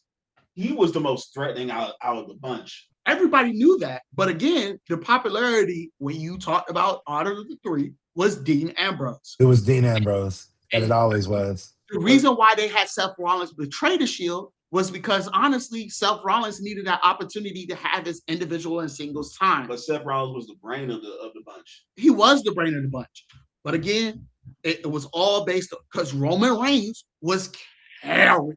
Roman Reigns did a lot of carrying. Like, people got to understand, when you talk about the Shield, Roman Reigns did a lot of carrying. But I think that's because people tend to forget that though Roman Reigns was kind of playing like the muscle, Roman Reigns is a really intelligent guy. And he comes from one of the greatest wrestling trees that there ever will be. And so him choosing to play it like he played it, it actually worked out in his favor. Now, granted, I'm going to die on the hill that there is no faction, there's no group greater than D-Generation X. But I have a lot of respect for groups like The Shield. I do think the New Day belong. Honestly, I think New Day is top 10. And I don't think people... It might be top 5. New Day might be top 5. And I just don't think people put enough respect on those guys' names. Well, we'll put over the New Day, and this is an old school reference here, is the Road Warriors. The Road Warriors were... I'm not mad at that. Huh? I said, I'm not mad at that. I just wanted to hear you why. Well, shit. For a lot of reasons. When you think about transitioning WWF, the impact of the game, how their wrestling skills were, how talented they were individually, how scary they were from a psychological perspective as a kid coming to see the Road Warriors. Hawk and Animal? Yeah. No joke. One of them, they died early. I know Hawk did, and then Animal lived a bit longer. But had Hawk lived even 7 years longer, we'd be having an entirely different conversation of greatest tag teams of all time. For sure. Hawk and Animal was way up there to me. I know this is left field, but they're talking about tag teams. I'm surprised, even though they didn't win that many individual titles, the Hardy Boys that you mentioned. Hardy Boys are one of the top 4 tag teams ever. They are, because they're up there with Christian and Edge. See, but they go Christian and Edge. Like they're tossed up there. Dudley Boys should be up there. Boys definitely. Dudley Boys should definitely be up there. Top 5. A lot of really, really good tag teams. A lot of them just didn't have a lot of longevity, though. They did. You know? Yeah. Team Hell No was an interesting concept at one point in time. They were like running stuff. Who was Hell No? Was that Undertaker and Kane? No, it was Kane and Daniel Bryan. Daniel Bryan. Yeah. I was about to say, I remember that one. Brothers of Destruction. That was a good one.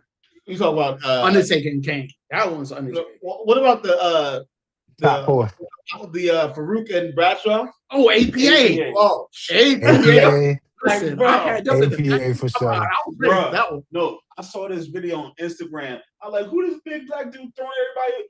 That was Ron Simmons, Farouk. I'm like, Farouk, sir. He was a beast. Farouk, man. Him and JBL, they were. I just used to love that Ron Simmons would look in the mirror. He would look in the camera just like this. I'm talking about AP, and they were for hire too. Yeah, that AP. That's what made it so funny. They always wanted beer money. Yeah. People forgot how dangerous Farouk was. Like, Oh man, listen. was actually the first black heavyweight champion. Yeah. People don't know that. That's crazy. But you got Usos. Street Profits is actually getting up there as far as the Street Profits are my favorite young group. Them boys are about it, man. And I don't think people talk about them enough either. Usos are arguably top 5. Like they might be top 5. You just gotta figure out who you're gonna take out. My issue is I like one of the Usos more than the other, and you already know who. Yeah, probably because I can talk. But for me, my knowledge stops at about 2013, 2014. I stopped watching wrestling. So anything from 1990 to 2014. Oh, we can talk all day about it. But you go after that, you got a good range then. You got a good range. I probably still have a couple of like knowledge from 2017 or 2020, you know what I'm saying? But not like enough to like, but up to 2014, and if we're talking 90s wrestling, I could talk 90s wrestling for like hours. Yeah, I'm right there with you. But that was my ish. Back to the actual general thing, because you actually wanted to make the point and you asked the question at first on why for Obafemi. Think about who you have on that landscape right now. If you're Obafemi, your options are to squash Sami Zayn, or you're going to have that match with Roman Reigns. I don't think not ready at for it this yet. point right now, the match with Roman Reigns is what you need. It's Roman right now is about to get back to that God mode level that he was at. Yes, back he in is. 2020. I don't think you don't want to have Roman beat him and kill that momentum. It sure would. A win. So you're saying Roman's winning. Roman's winning. They're getting back to that God mode type of faction again. Like they're about to be unstoppable at so this what you point. about to be on Christian Dior denim float? Like that's what you about to be? Like keep in mind, Street Profits is on notice right now. Yeah.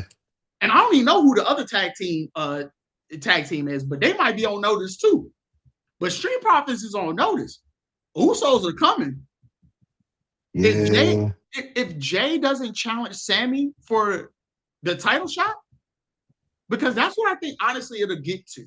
I think it might, like, I as wouldn't far be as mad at that. If Cody doesn't go for his rematch clause, like honestly, it would be. I would rather Cody don't put his rematch clause in, and I would rather see Sami Zayn versus Jey Uso. I think that would be a much better match, because right now having Cody invoke his rematch clause would not do any good, because would Sami Zayn be able to keep up? Like Sami kept up good with Gunther.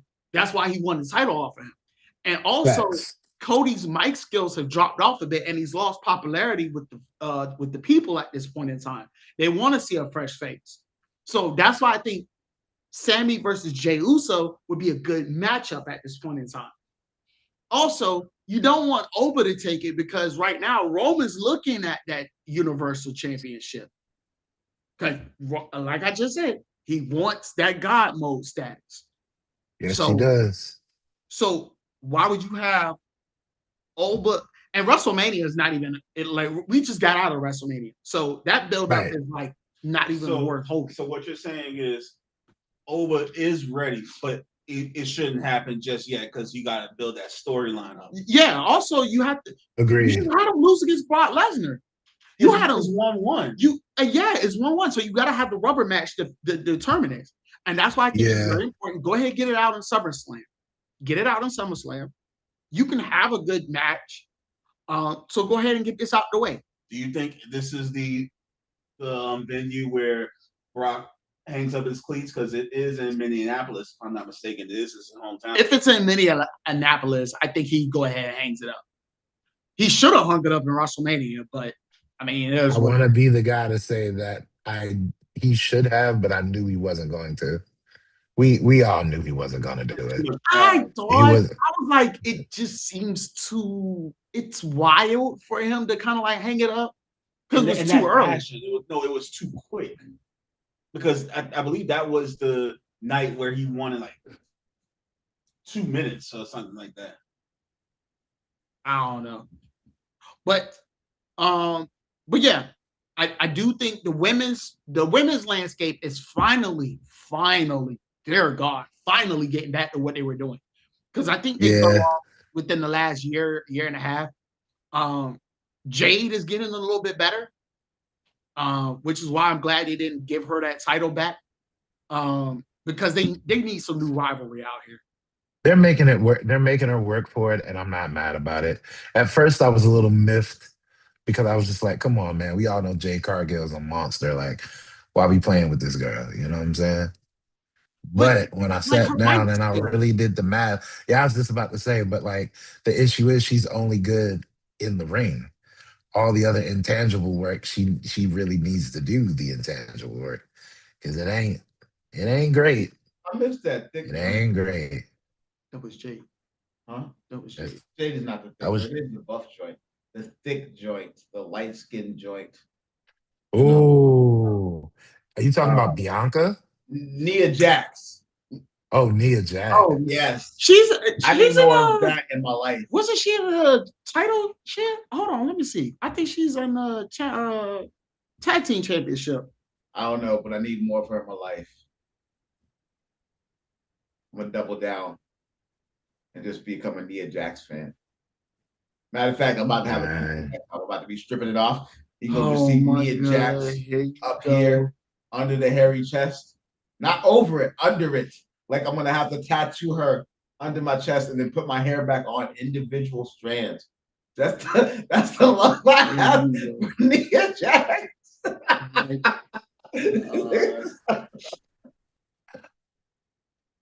So I think at this point we can go ahead and end the podcast. I don't even know what. I wanted to make sure to cover on EO Sky. We just gonna ignore you for a minute. Wanted to cover on EO Sky, her build up to championship. I think that one's gonna go very well with the fans. Triple H is doing a good job on booking. It's just storylining at this point in time. Of course, I think, who's next? Like who's the new face of it? Right now we have Trick Williams. That's one of the next face. You got Trick Williams, who's currently the US champion. You have Oba Femi, who's currently the rule. Did they used to be tag team? No. Okay. No. Maybe in NXT. I don't remember. I was about to say, they rose through the ranks together at NXT, but now they never tag team. Okay. Yeah. So Trick Williams is definitely getting up. Tiffany Stratton is one of the ones that is getting up there. Yeah. EO Sky, she's been with WWE for a minute. It's just they're finally giving her. Lady, right? Yeah, they're giving her championship push. I think they're doing a bad job with Liv Morgan being in the Judgment Day. What about the white chick with the black hair? Rhea Ripley? Yeah. I think she's just solo right now, because keep in mind that whole storyline with her and Dom went left because what happened was she was with Dom and then Liv took him from her. I mean, during that point in time, good Lord, Liv Morgan. Oh my goodness. Ooh. Yeah, that's gonna be a whole nother rating on Squad Sportscast. I ain't even gonna front you. That made you say, man. The list starts with Maya Moore. That girl Rhea Ripley do It something. starts with. I don't know. I think if it starts with Maya Moore. I'm probably starting it with Trish Stratus in the 90s. Oh my Lord. I mean, immediately said, my Lord. You got Trish Stratus, Stacey Keebler, Sable. You also had Lita was also pretty. Lita was my goodness. Lita. Man. There's a list. I was having a rough time as a child. Kelly. I don't know that. Oh, yes, sir. Yes, sir. Kelly, you got to look her up. Kelly. She had that innocence about her. I forget her name from time to time, but Booker T's wife was Charmaine. Charmaine was always beautiful. Delicious. Bianca. Delicious. People like the Bella twins. Yeah, nah. I wasn't really into them like that. They can't compare. Like Sasha Banks is up there. Like Sasha not Banks. Sasha Banks. Ooh, he wilding. He wilding. Hey, He's gonna get blocked. and I don't I'm know gonna tell you how. what, He's gonna get blocked. dudes can feel how they want to, but I'm sorry, I love Jade. Jade does. Jade Cargill, she's up there too. Jade just. I just like her attitude. I know it's terrible, and that makes me smile. We can live with like her. it's prime. It's prime Jamaican, and it makes me smile. You know what I'm saying? No. We can't. That's like That's like you putting Stephanie McMahon says you just like a girl with daddy issues. Stephanie McMahon. No disrespect to Stephanie McMahon, but we are talking about that teenage girl who had bratty issues. Like if you watch wrestling, you knew. Like, come on, if you watch wrestling, you knew. Like Stephanie McMahon now, like she got a little up there, but you could make an argument for the Stephanie now, but that Stephanie back then, nah. You just tell me you like a girl with daddy issues. But either way, that's our whistle for today. But the game never really ends. Thank you for spending your time with us, sharing opinions, passion, and love for sports that goes beyond the scoreboard. Huge thank you to our 296 subscribers. We appreciate every one of you walking with us. We are on the road to 500 subscribers. 500 or nothing. If you heard, subscribe, follow, and join the conversation. And make sure you're looking for that post for the Crash King. Make sure you vote for your man Mike for that 3P. Until next time, stay competitive, he earned it. Stay curious, and keep loving the game. This is Squad Sportcast.